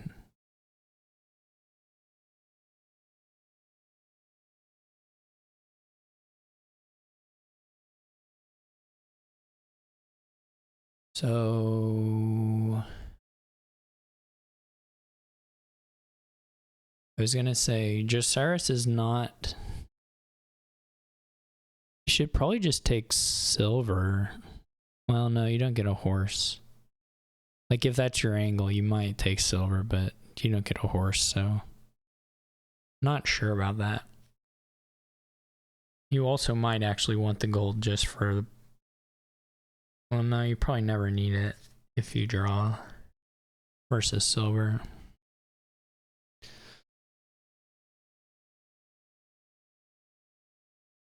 So this next turn, Josiris has got to put in the uniques for 8, not lower so much that tufftaeh can pile.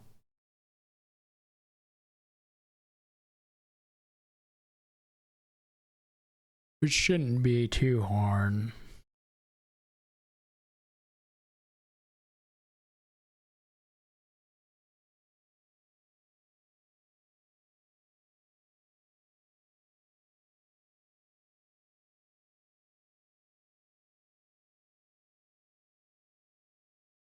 tufftaeh.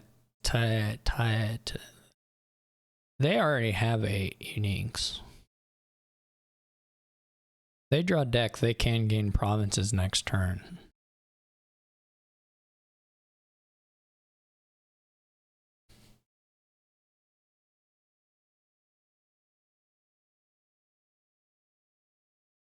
Which might push you to be like all hop. Because the 5 or 6 provinces here is quite good. Now I guess they also can't let a 3-pile happen. That's the problem there from their side. It's always the problem. It's all of ours problems.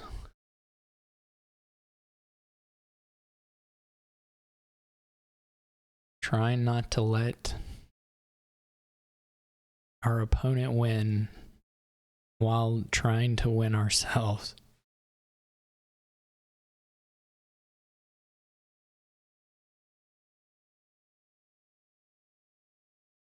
All right, we got 1 hop.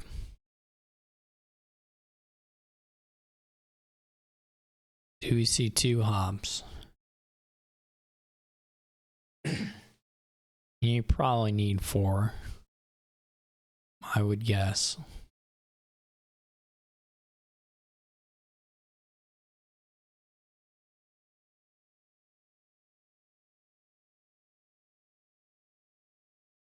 You could do 4 and you could buy a province.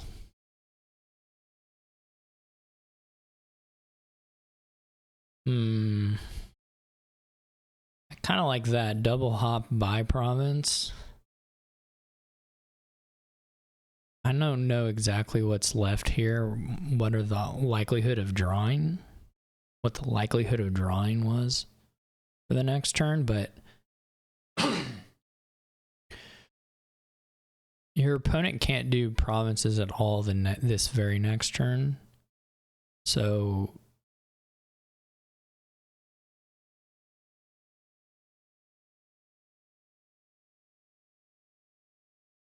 oh, maybe I counted the money all wrong. Oh no, they already bought something. Okay. They had another horn too. Okay. So it's 4 to 3 horns. For some reason I thought Josiris also had 4 horns, but they don't. They simply do not. That's gonna be awkward if tufftaeh draws. This is pretty tough for Josiris.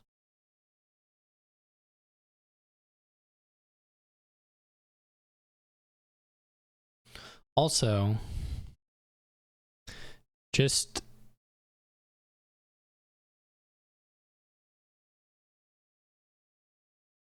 I didn't count, but I could believe it if they knew they had something left that they could mill into a 5 or whatever, or an experiment.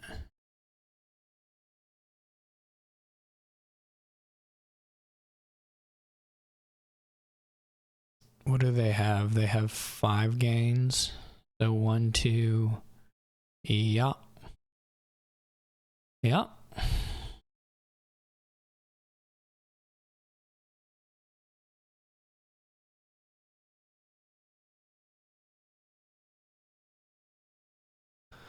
Was too much lowering. I wanted tufftaeh to buy a province. I simply did.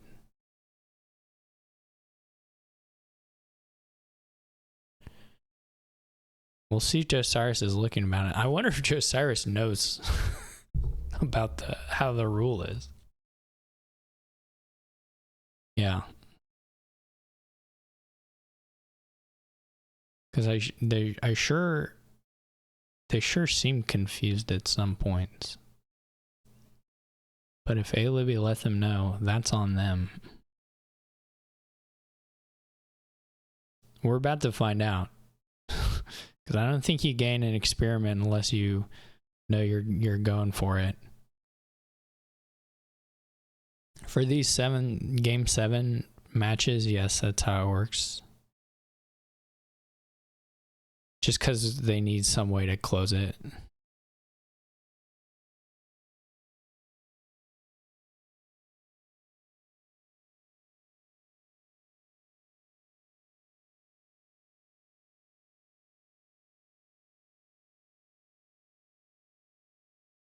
They did not know.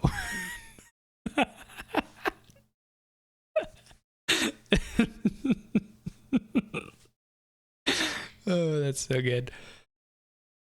If tufftaeh miscounted on the anvil, they also miscounted on, as A. Libby pointed out, on a necromancer. So they were too. You don't have to. I believe you, A. Libby. You don't have to defend yourself. You double miss. Yeah, I was just gonna say that if they were just missing the anvil, they also missed zombie mason, like A. Libby said. And you can set it up pretty easy if you've seen enough of it, and you know you have 3s or 4s left down in the bottom. You can end it pretty easily. Though you have to have either not bottom decked one of the other payload things, or like peaked with seer and arranged things. Anyway. Thank you all for watching. I hope you enjoyed it. It was a long match, but some pretty nice boards all throughout, I thought, for the most part. And congratulations to Josiris on making it into B Division for next season. And I'll catch you all later.